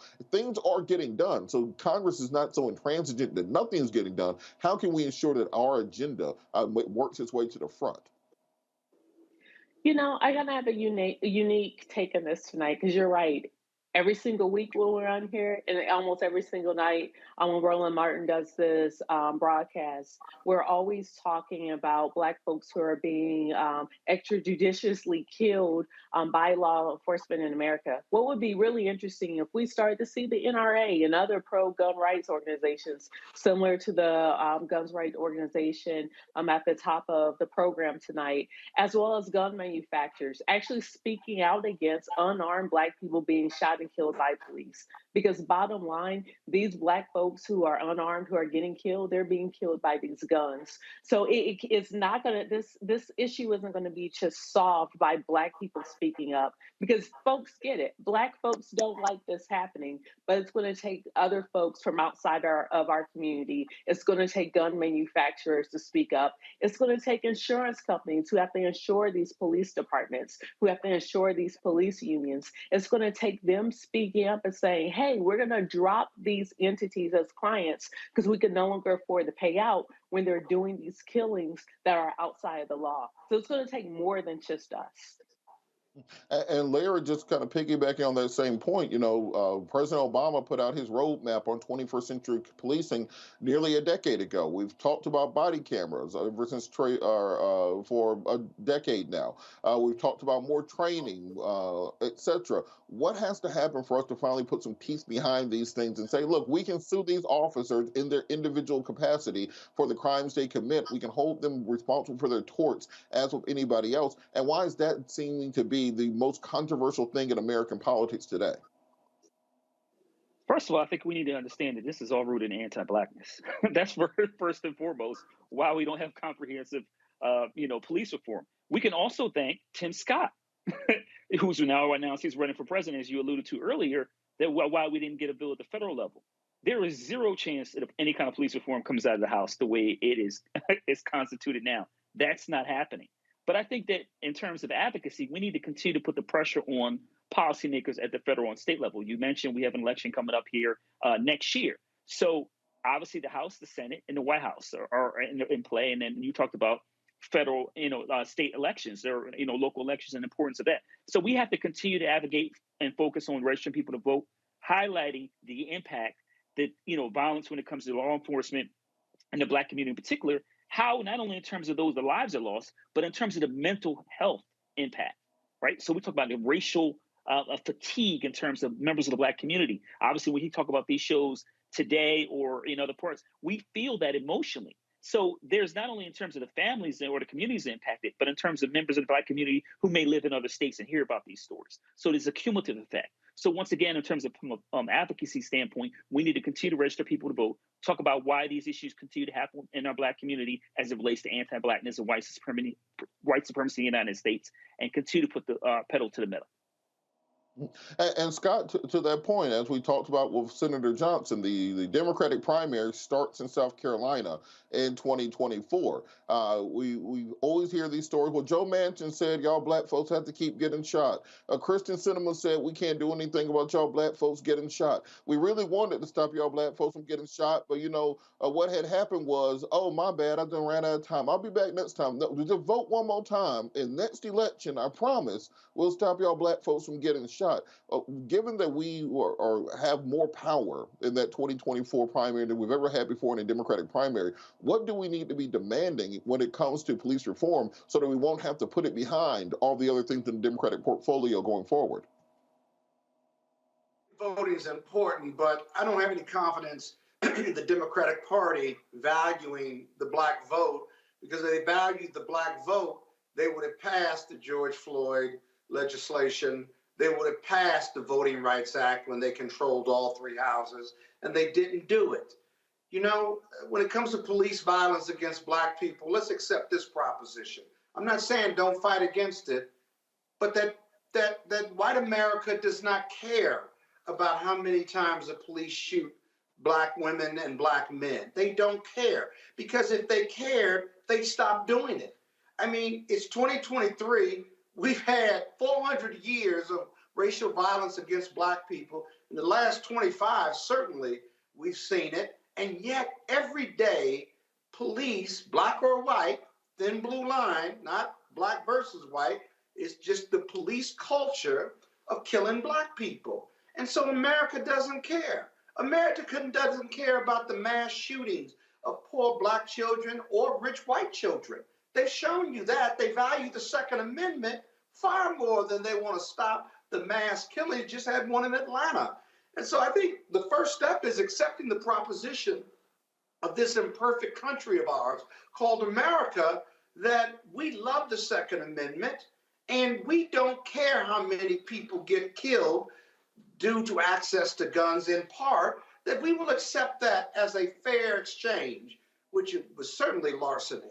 And so now when you accept those propositions, as harsh as it is, then you can go vote and try to get Black people to vote and all of the Democratic groups to get out and vote, but they won't vote nationally or locally because, for whatever reason, we don't value the vote. And so I'm very frustrated. I've been doing Roland for 5 years, and every time I'm on, I'm talking about police shootings and voting and getting Black people to just vote.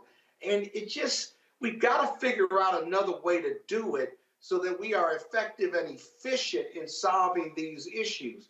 Because the results are tragic for Black people, but the fixing it just seems like it's so simple. It makes all the sense in the world, and yet we as a community just can't do it, and our allies that you think we would have, they're there, but they're not really there.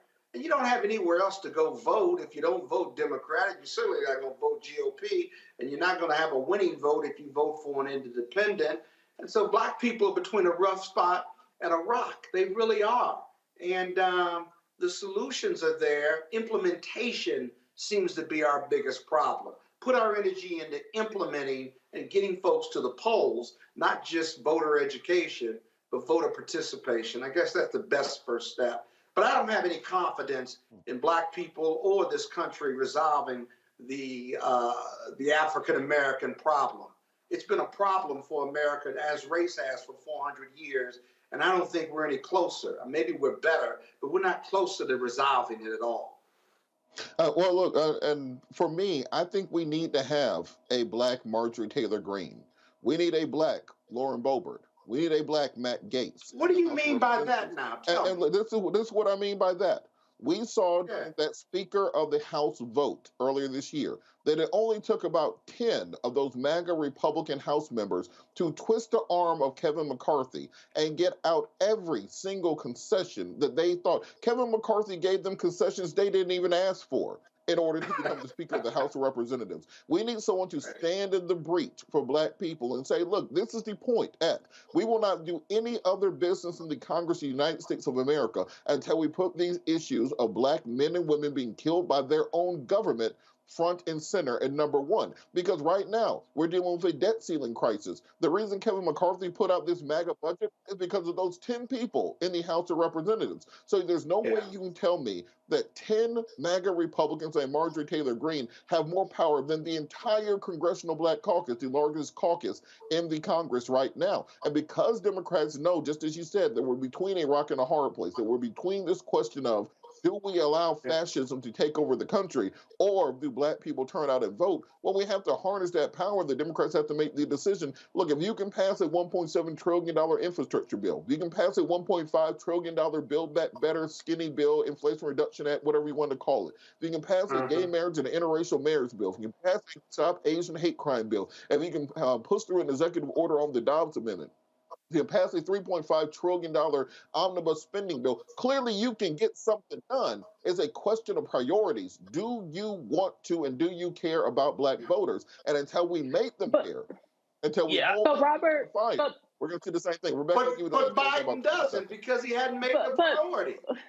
Rebecca, Robert, we got to go. But Robert, we did have someone who was trying to push the line. We had Cynthia McKinney from your home state of Georgia, and voters decided not to send her back. So we did have some Black people in our Congressional Black Caucus delegation that was willing to go there to ask questions and to be an agitator. So when we have had that, those people didn't last. So I don't know if it's just as simple as Black folks or even Democrats, for that matter, having a Marjorie Taylor Greene. Well, look, I understand the difficulty. Some people might just have to be one-term Congress people, but at the end of the day, we have to make some kind of difference. Just as Scott said, we all come here every week to talk about Black folks getting shot. At some point, enough has to be enough. We'll be back after the break. You're watching Roland Martin Unfiltered, streaming live on the Black Star Network. I think Roland might be with you on the other side of this break. We'll be right back. That was a pivotal time. I remember Kevin Hart telling me that. He's like, man, what you doing, man? You got to stay on stage. And I was like, yeah, well, I'm young, thinking, like, I'm good. And he was absolutely right. What show did you have at that? This was one-on-one. Got it. During that time. So you're doing one-on-one, going great. Yeah. You making money. You like. I'm like, I don't need to leave. I don't need to leave from Wednesday, Thursday to Sunday. I didn't want to do that. It was just like, I'm gonna stay here. Or I didn't want to finish work Friday, fly out, go do a gig Saturday, Sunday. I was like, I don't have to do that. And I lost a little bit of that hunger that I had in New York. I would hit all the clubs, run around. Sometimes me and Chappelle or me and this one or that one, we'd go to the Comedy Cellar at 1 a.m. And that was our life. We loved it. You know, you do 2 shows in Manhattan, go to Brooklyn, leave Brooklyn, go to Queens, go to Jersey. And I got complacent. I was like, I got this money, I'm good. I don't need to go chase that, because that money wasn't at the same level that I was making, but what I was missing was that training. Yes. Was that. And it wasn't the money. It was the money. You know, it was that's what I needed.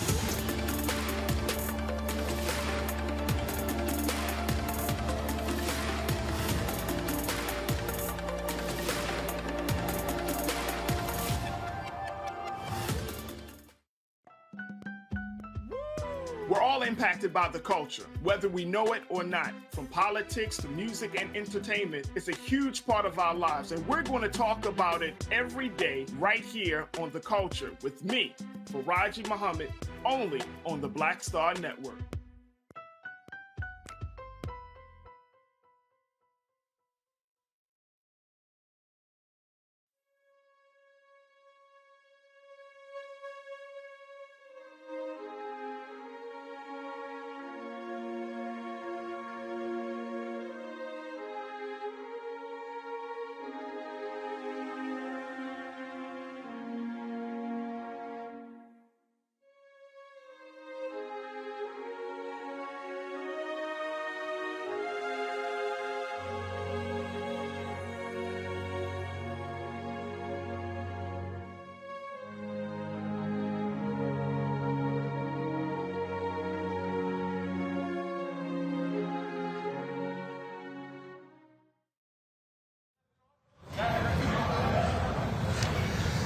Hey folks, Roland Martin here. I am at Dulles Airport, literally just landing from Los Angeles. Flight was delayed a couple of times. That's why Robert Patillo is sitting in the host chair today.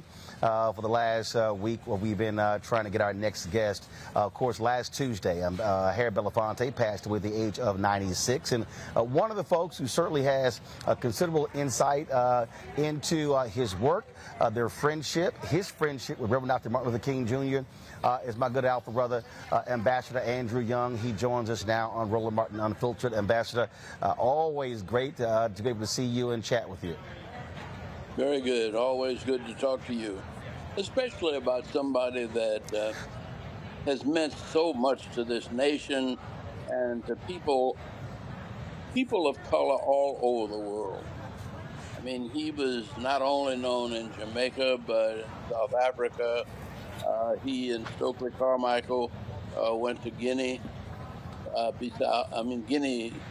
Conakry, and he was a student of Paul Robeson, and he came up in active studio along with Sidney Poitier and Marlon Brando and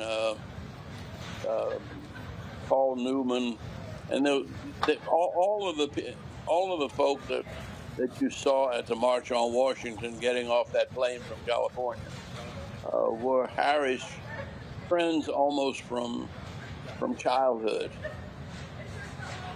And he literally committed his life not only to being a performer, but to being a liberator.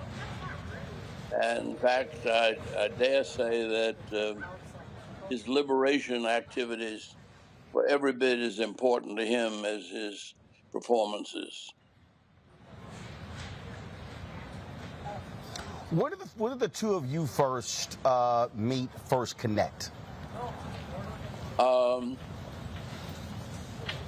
I think I was out in California in 1953 or something like that, and went to a concert. And I didn't see him then, but it was a few years later. I don't know where we first met, but he would just show up anywhere the movement was going on. And I started working with Martin Luther King in '61. And that's when he showed up in our offices. And he was actually running a fundraising office for the movement, for SCLC and SNCC. There in New York, Clarence Jones was a part of it. He's now out in California. Maya Angelou was a young girl coming in from Africa, and she worked in that office for a while. And he just rounded up people who were good people and who wanted to see Martin Luther King and this movement continue. And we never raised more than $1 million a year, I don't think. But we wouldn't have raised that if it hadn't been for Harris running the office in New York, but also having concerts all over the place with anybody who would perform with him. When he and I talked, he talked about getting that phone call and the first meeting that he had with Dr. King. He said it was supposed to be a 20-minute meeting. It turned to a 4-hour meeting. And he said that, I made the decision to follow this young man wherever he was going to go. And that's exactly what he did. And so many people really don't understand how critically important it was to have folks like Harry Belafonte, have Dick Gregory, to have a Sidney Poitier, to have African Americans who were entertainers utilize their celebrity, their influence to do what was necessary, whether it was bringing in entertainers, whether it was raising money, whether it was serving as advisors. Just talk about how crucial that was as y'all were trying to build up momentum, all the different campaigns you were involved in. Well, let me say that for me, we were in New York just before Dr. King went to Memphis. And we were talking about how to get the energy of the movement to sustain itself in politics. And that was the last time they met until Harry showed up at Martin's funeral. But then I went to see him about helping SCLC carry on. And he said, but Martin said, we should move toward politics. And I said, yeah, I've been looking for somebody to run. And Julian didn't want to run. Jose Williams didn't want to run. I was thinking that we could have someone in Savannah, someone in Atlanta, and someone in Birmingham, someone in New Orleans. And we would really have an impact. And when I said nobody really wants to run, he didn't say any more to me. He turned around and he called his wife, Julie, and told her to see if she could find a weekend when Lena Horne and Sidney Poitier and Tony Bennett and any of his friends were in town. And she said, what for? And he said, we're going to have a benefit. Andy's running for Congress. And I said, no, not me. I said, I'm an organizer. I'm not the one to run. And he said, nobody else wants to run. It looks like you got to run. And that was the beginning of my political career. Then he started calling his friends all over the country and telling them that they had to help me. And I got a call from Clarence Avant, whom I'd never heard of. And he cussed me out and said, asked me, was I crazy? Stirring up things down there. And I said, I may be. He said, well, if you're crazy enough to run, I'm crazy enough to help you. And he said, what would you do if Isaac Hayes and Bill Cosby came to town? I said, I'd rent a baseball stadium, but I said, I don't have money enough to even call them on the phone. He said, I didn't ask you for any money. And the next thing I know, 3 weeks later, there were signs going up saying Bill Cosby and Isaac Hayes were going to be at the Atlanta Braves baseball stadium. I mean, it was really magic the way he functioned in politics, in show business, but also with world leaders. He could go almost anywhere in the world and not only be known, but they would know him as a progressive vision and voice that was there to help. The thing that I think is remarkable to that particular point that you just made there is that Dr. King gets murdered, assassinated April 4th, 1968. And folks begin to do different things. You talked about being in politics as well. But when I look at both of you post the Black Freedom Movement, and meaning officially, the emphasis on economics, on the poor, was always there. And when you talk about him traveling, the same for you. The movement and the message travel all across the globe. And so folks welcomed both of you in so many different quarters. When I look at Nelson Mandela, the effort to get him released, and then, of course, him becoming president, both of you, Let me tell you, you and Mr. B were right there. Yeah, but even before I got to Nelson Mandela, Arthur Ashe came to Atlanta to a tennis tournament and won it. And it turned out that the promoter of the tennis tournament happened to be from South Africa and asked Arthur if he would come to South Africa and play. Arthur wrote 10 people, 8 white and 2 black. The 2 blacks, Bob Green of Michigan State and myself, both told him to go. And he said, well, why don't you go with us? And in 1974, we spent a whole week sitting in the government box with all of the people that had my folk locked up.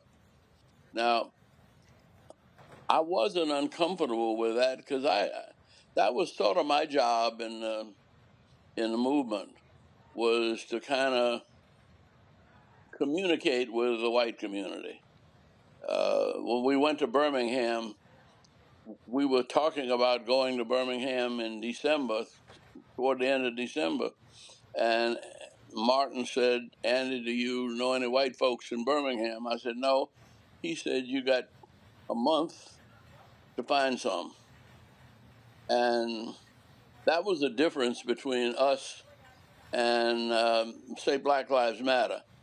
We were not rushing, and we had actually then 2 months to prepare.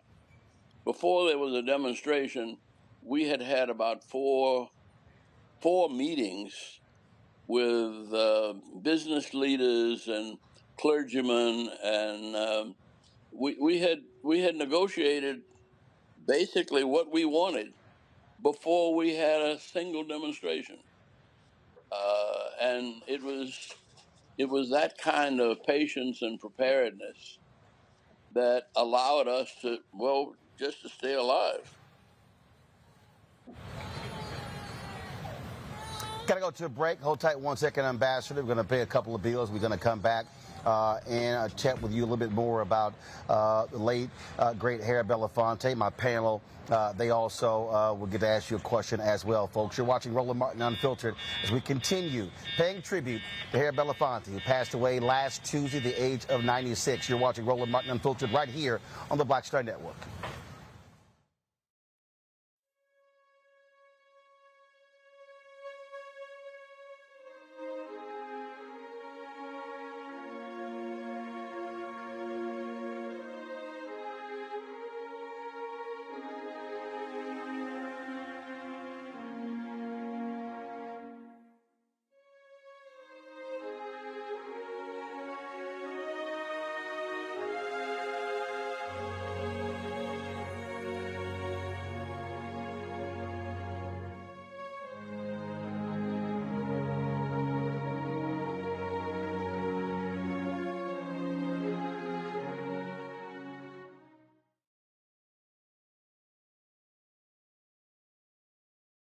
On a next, A Balanced Life with me, Dr. Jackie. What does it mean to actually have balance in your life?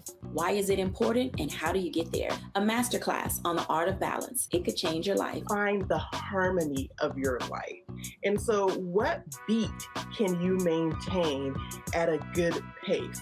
What cadence can keep you running that marathon? Because we know we're going to have, high levels, we're going to have low levels, but where can you find that flow, that harmonious pace? That's all next on A Balanced Life on Black Star Network.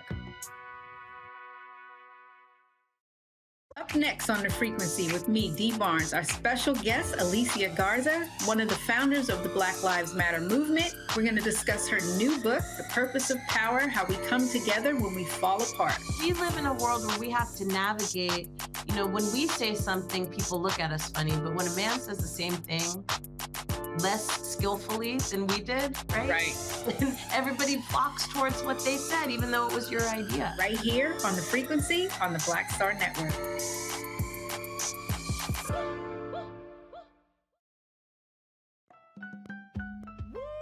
We're all impacted by the culture, whether we know it or not. From politics to music and entertainment, it's a huge part of our lives, and we're going to talk about it every day right here on The Culture with me, Faraji Muhammad, only on the Black Star Network.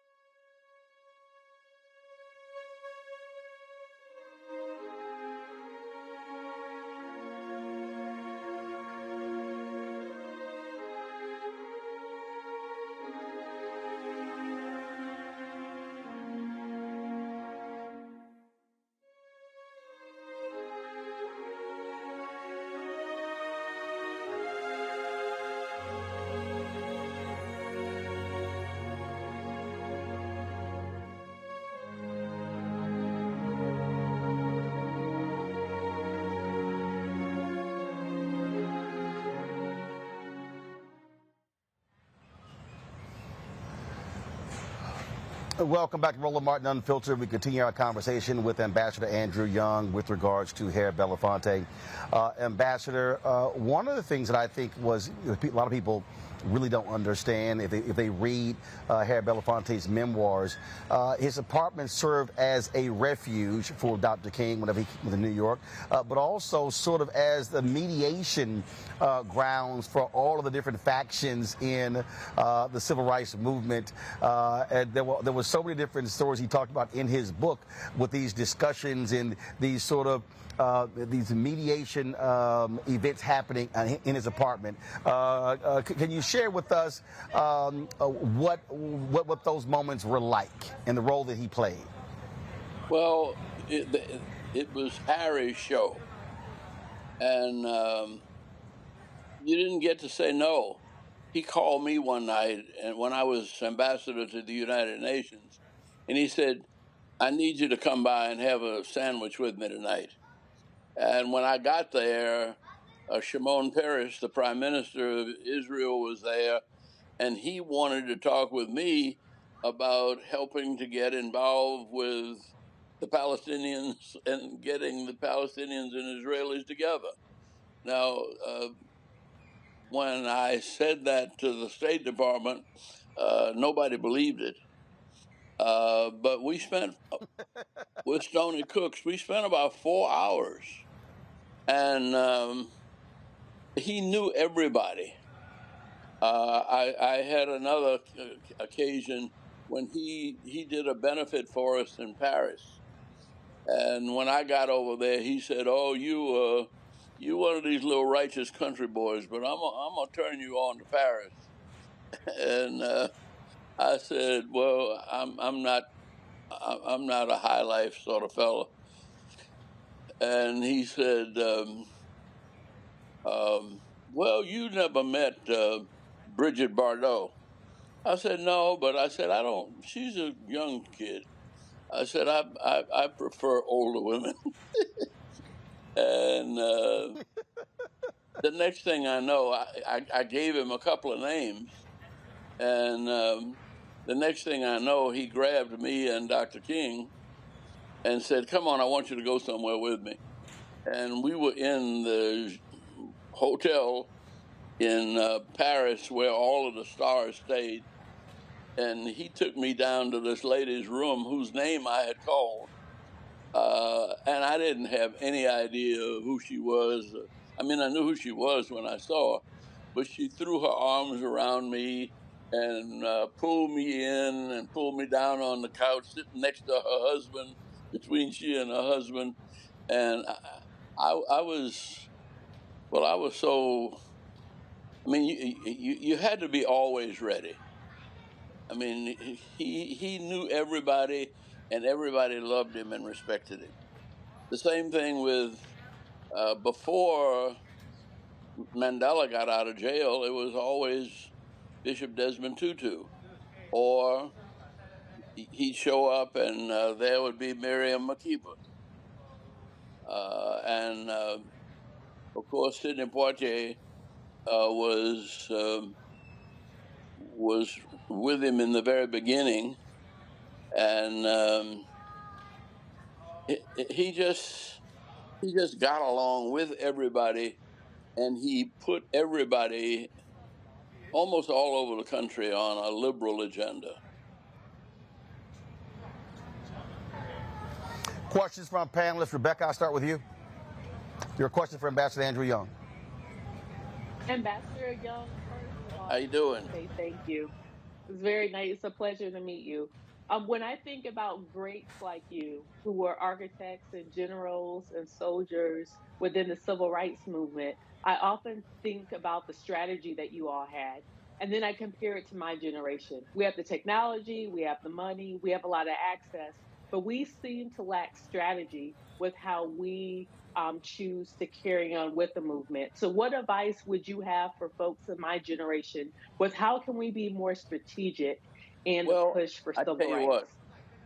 what, that's what I say. I said that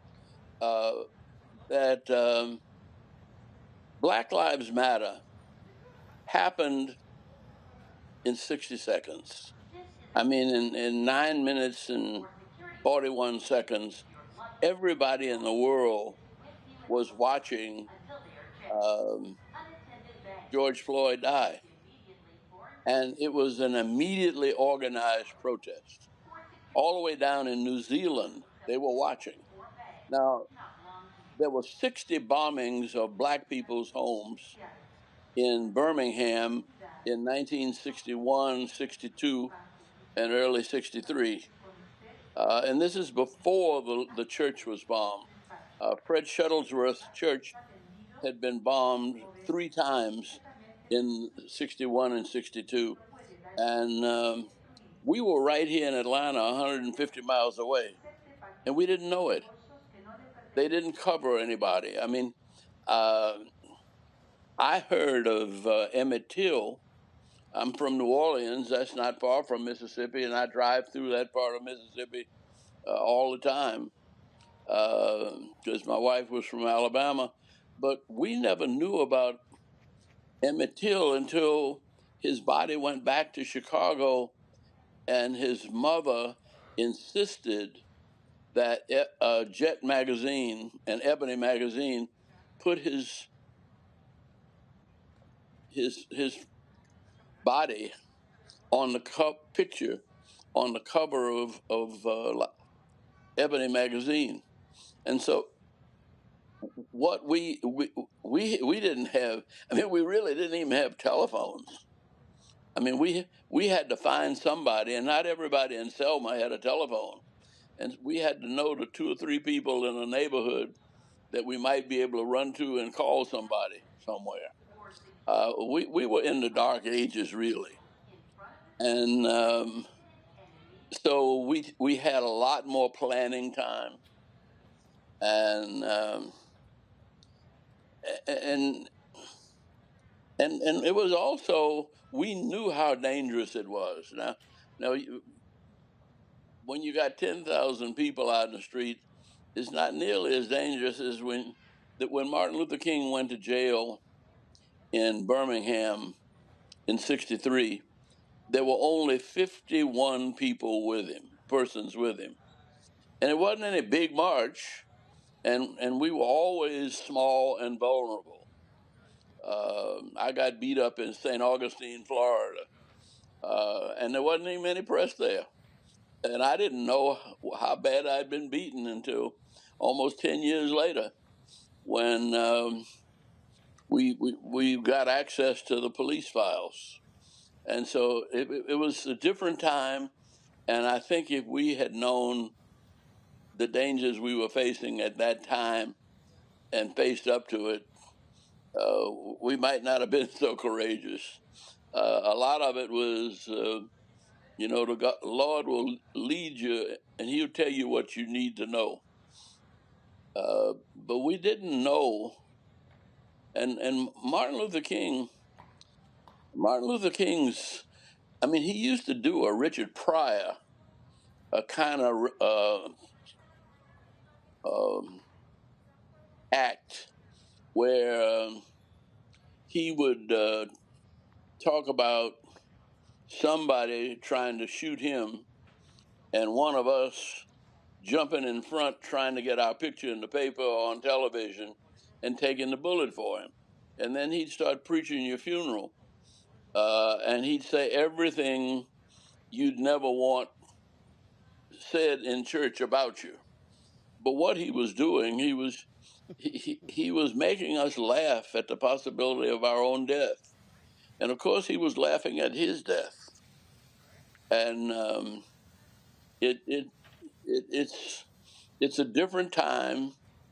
And I think that you all are collecting the fruit from the trees that we planted. And I think things are going very well. I really do. At least we got all of the crooks out in the open, and everybody knows it. Scott, that's the funny one right there, Ambassador. Scott Bolden, what's your question? Ambassador Young, great to see you. We miss you on the Board of Trustees at Morehouse College. But I know you're busy with your foundation. My question to you is, it's so hard for athletes and entertainers to have a consciousness about our Black community and the struggle our community faces. In 2023, who do you see on the entertainment stage that's the next Harry Belafonte that just passed away? You don't know. And I see in a different way. I see the hip hop community here in Atlanta, and they were one of the kids. He was a 15-year-old and was the chairman of the mayor's youth committee when I was mayor in 1982. And he's 50 years old now, and he's building low and moderate income apartments, and he's opening restaurants, and he's still performing. He and T.I., Killer Mike and T.I. and others, and Ludacris, and I am very impressed with the fact that they're in business, because the movement was about redeeming the soul of America from the triple evils of racism, war, and poverty. And this is the time that we've got to get out of poverty, and we get out of poverty by making money and reinvesting money in our own communities. The new millionaires are. I went to somebody's house about 2 months ago, and there were 200 people in the basement sitting in chairs. Now that means that's a big house with a big basement. uh, and they were all millionaires, and 95% of them were black, and they were there because the African American Museum in Washington and the Smithsonian was trying to get some black folk interested in supporting our museums. Now, we set out when Maynard became mayor. We set out to see that black folk made money, and I was very proud. Just the other night, I ran into the treasurer of the city of Atlanta, and I asked him how much we had put into the airport. And there's no taxpayer money in the airport, no federal money in the airport. We went to Wall Street and got money, and it was about $18 billion between 70 and 1974 when we first went, and the present. But that airport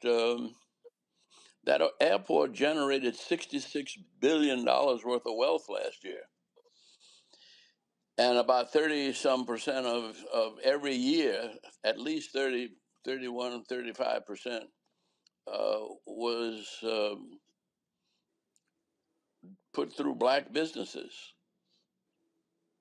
And so we're coming along. Now, the problem is that when we conceived of that airport, we were just about 1 million black folk, about 1 million folk in Atlanta. We now have over 7 million. And we're growing so fast that it scares me. But it's hard to keep us together and organized. And I think that's why we appreciate your television, and why I always try to come on Roland Martin's show, because I wish we'd had something like this in the 60s. Well, that's exactly why we created to create the opportunities for this next generation. Robert Patillo, your question, then Larry, and then we'll close it out with the ambassador. Robert Patillo, go ahead. Thank you so much, Ambassador Young, for joining us and providing us the wisdom that you have. Can you talk a little bit about that intersection between the entertainers and the activists, as it was during the movement?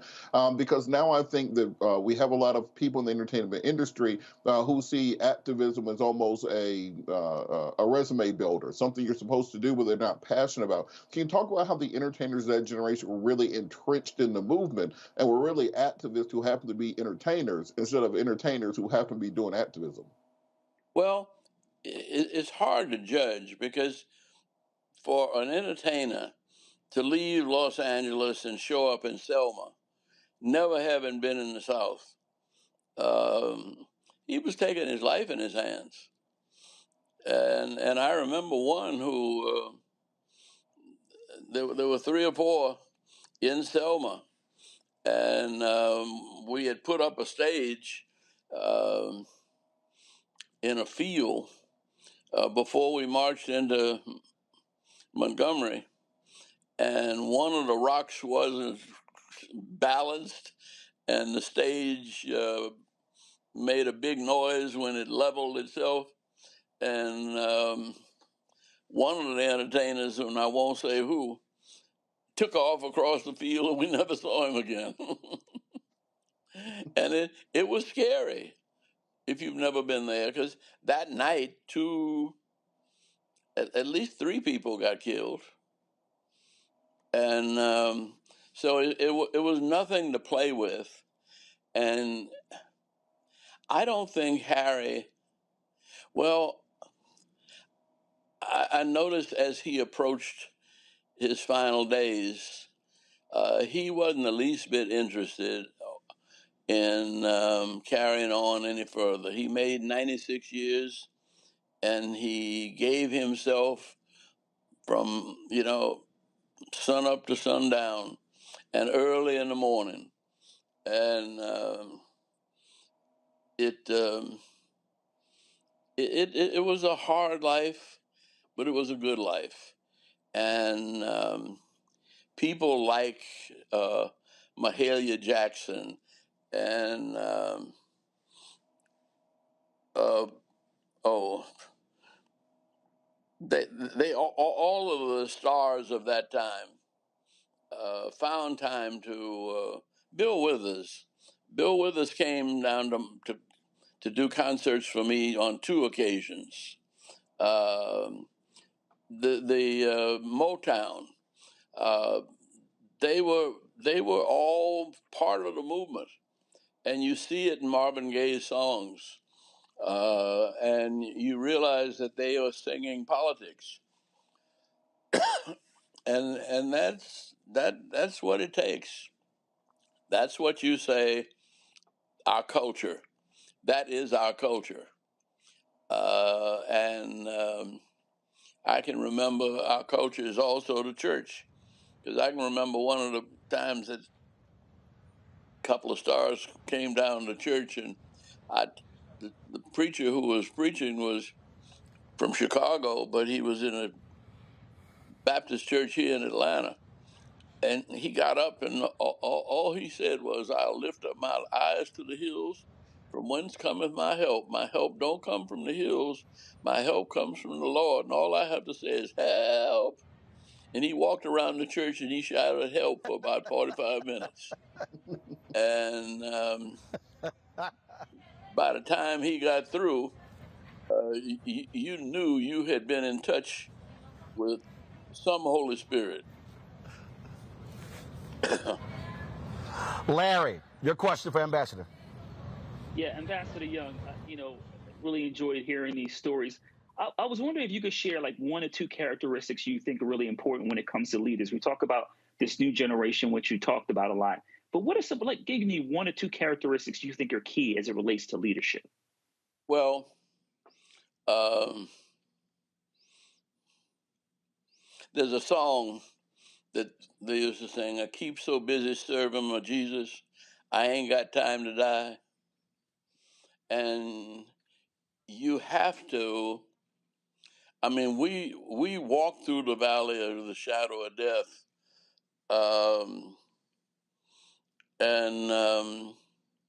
and you couldn't be afraid. Then you might have been afraid afterwards and wonder what, thank the Lord you got through. But the other thing is that we were not reckless. We knew we could get killed in any demonstration. And so we were as careful and conservative and safe as we could possibly be. But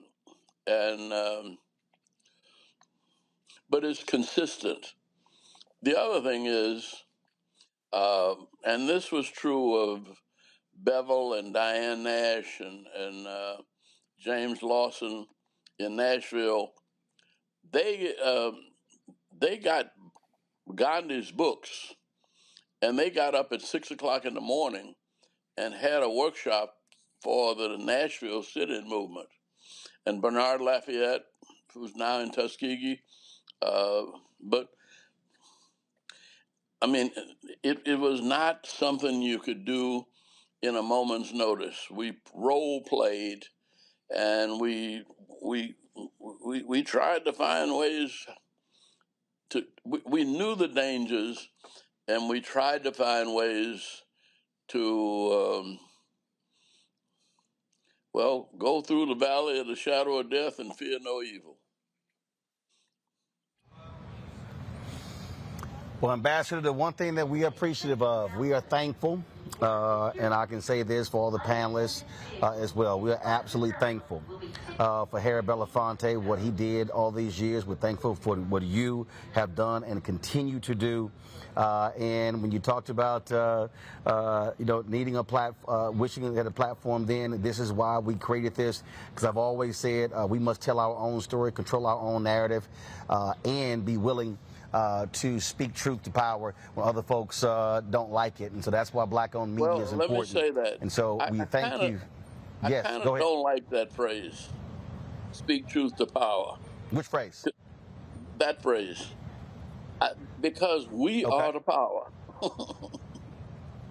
Well, when we speak in truth to power, we got to get the truth down ourselves and be willing to be courageous enough to face the truth and run the risk to shine the light on the lies. It's just, well, I'll tell you what, you're absolutely, we are the power. We also have to remind our folk of what our power is if we're willing to use it. Well, yeah. Now the other thing is, and I don't know about that.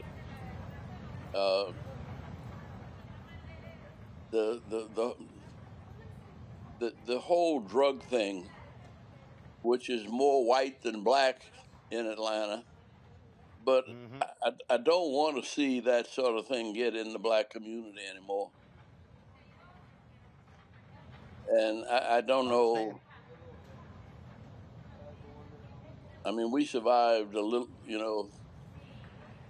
through the 60s and 70s, and too many people went to jail for too little, and wasted. Their lives were wasted, and many of these were brilliant young people. Well, you're absolutely right. So we're going to continue that battle, and we thank you for sharing your thoughts and reflections regarding Mr. B, an extraordinary 96 years, and we appreciate it, and always good to see you, and I hope to see you next time when I'm in Atlanta. Okay, God bless. Or bump into you somewhere, because you still travel all around the world, so no telling where I might bump into you.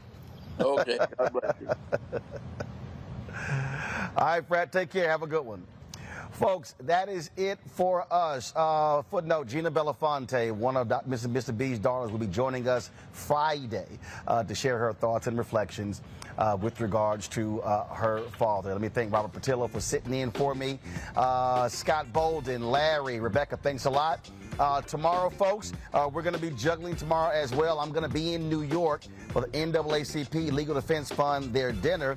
And so we'll have, not sure who's hosting tomorrow, Carol, let me know. But I'll be, so Reese Colbert is going to be hosting tomorrow. I'll be coming in and out of tomorrow's show with interviews from people live from the LDF dinner there in New York on tomorrow. And so we're constantly moving and grooving. That's what we do here on Roland Martin Unfiltered. Folks, your support for what we do is critically important. If you don't, again, we're out here fighting the battles, and trust me, I am in the trenches every single day, going after these advertisers to support black-owned media. But your dollars are absolutely critical. Our fans have been tremendous since we launched this show on September 4th, 2018, since we launched the Black Star Network on September 4th, 2021. So please support us by sending your check and money orders to P.O. Box 57196, Washington, D.C., 20037-0196. Cash App, $RM Unfiltered. PayPal is R Martin Unfiltered. Venmo is RM Unfiltered. Zelle, Roland at RolandSMartin.com, Roland at RolandMartinUnfiltered.com. And when I say your dollars matter, literally, folks, our live view, we have two live view LU-800s. That's how I'm able to broadcast from the airport. I simply, again, I knew I couldn't get home in time, so plug the camera up, plug up the live view. This unit, folks, is $18,000. That's what this costs. We have two of them. The rack unit alone, combined between the two units and the rack unit, folks, was about $75,000. And so I'm always being transparent with you so you understand what these things cost. And we have to spend, because of the digital, for the data, we spend about $2,000 a month on the data to be able to broadcast anywhere. And so that just gives you an understanding of what the real costs are for what we do here at Roland Martin Unfiltered. Unfiltered and the Black Star Network. Also, download the Black Star Network app, Apple phone, Android phone, Apple TV, Android TV, Roku, Amazon Fire TV, Xbox One, Samsung Smart TV, and be sure to support us if you watch it. If you want to watch our 24-hour, 7-day-a-week streaming channel, go to Amazon Fire, click on Amazon News, and you can not only watch this show, watch the other shows on the Black Star Network, as well as the other content that we have. It's 24 hours. It never stops. And so we appreciate you supporting us there as well. And be sure to get a copy of my book, White Fear, How the Browning of America is Making White Folks Lose Their Minds. Available at bookstores nationwide. You can download your copy on Audible. You can also go to Amazon, Barnes & Noble, or Target. Folks, that is it. I'll see you tomorrow right here. Roland Martin Unfiltered on the Black Star Network. Folks, Black Star Network is here. Oh, no punches! I'm real revolutionary right now. Support this man, Black Media. He makes sure that our stories are told. Thank you for being the voice of Black America, Roland. Stay black. I love y'all. All momentum we have now, we have to keep this going. The video looks phenomenal. See, there's a difference between Black Star Network and Black-owned media and something like CNN. You can't be Black-owned media and be scared. It's time to be smart. Bring your eyeballs home. You dig? Pull up a chair. Take your seat. The Black Tape with me, Dr. Greg Carr, here on the Black Star Network. Every week, we'll take a deeper dive into the world we're living in. Join the conversation only on the Black Star Network. Hi, I'm Dr. Jackie Hood Martin, and I have a question for you. Ever feel as if your life is teetering and the weight and pressure of the world is consistently on your shoulders? Well, let me tell you, living a balanced life isn't easy. Join me each Tuesday on Black Star Network for A Balanced Life with Dr. Jackie. We're all impacted by the culture, whether we know it or not. From politics to music and entertainment, it's a huge part of our lives, and we're going to talk about it every day right here on The Culture with me, Faraji Muhammad, only on the Black Star Network. I'm Deborah Owens, America's Wealth Coach, and my new show, Get Wealthy, focuses on the things that your financial advisor and bank isn't telling you, but you absolutely need to know. So watch Get Wealthy on the Black Star Network.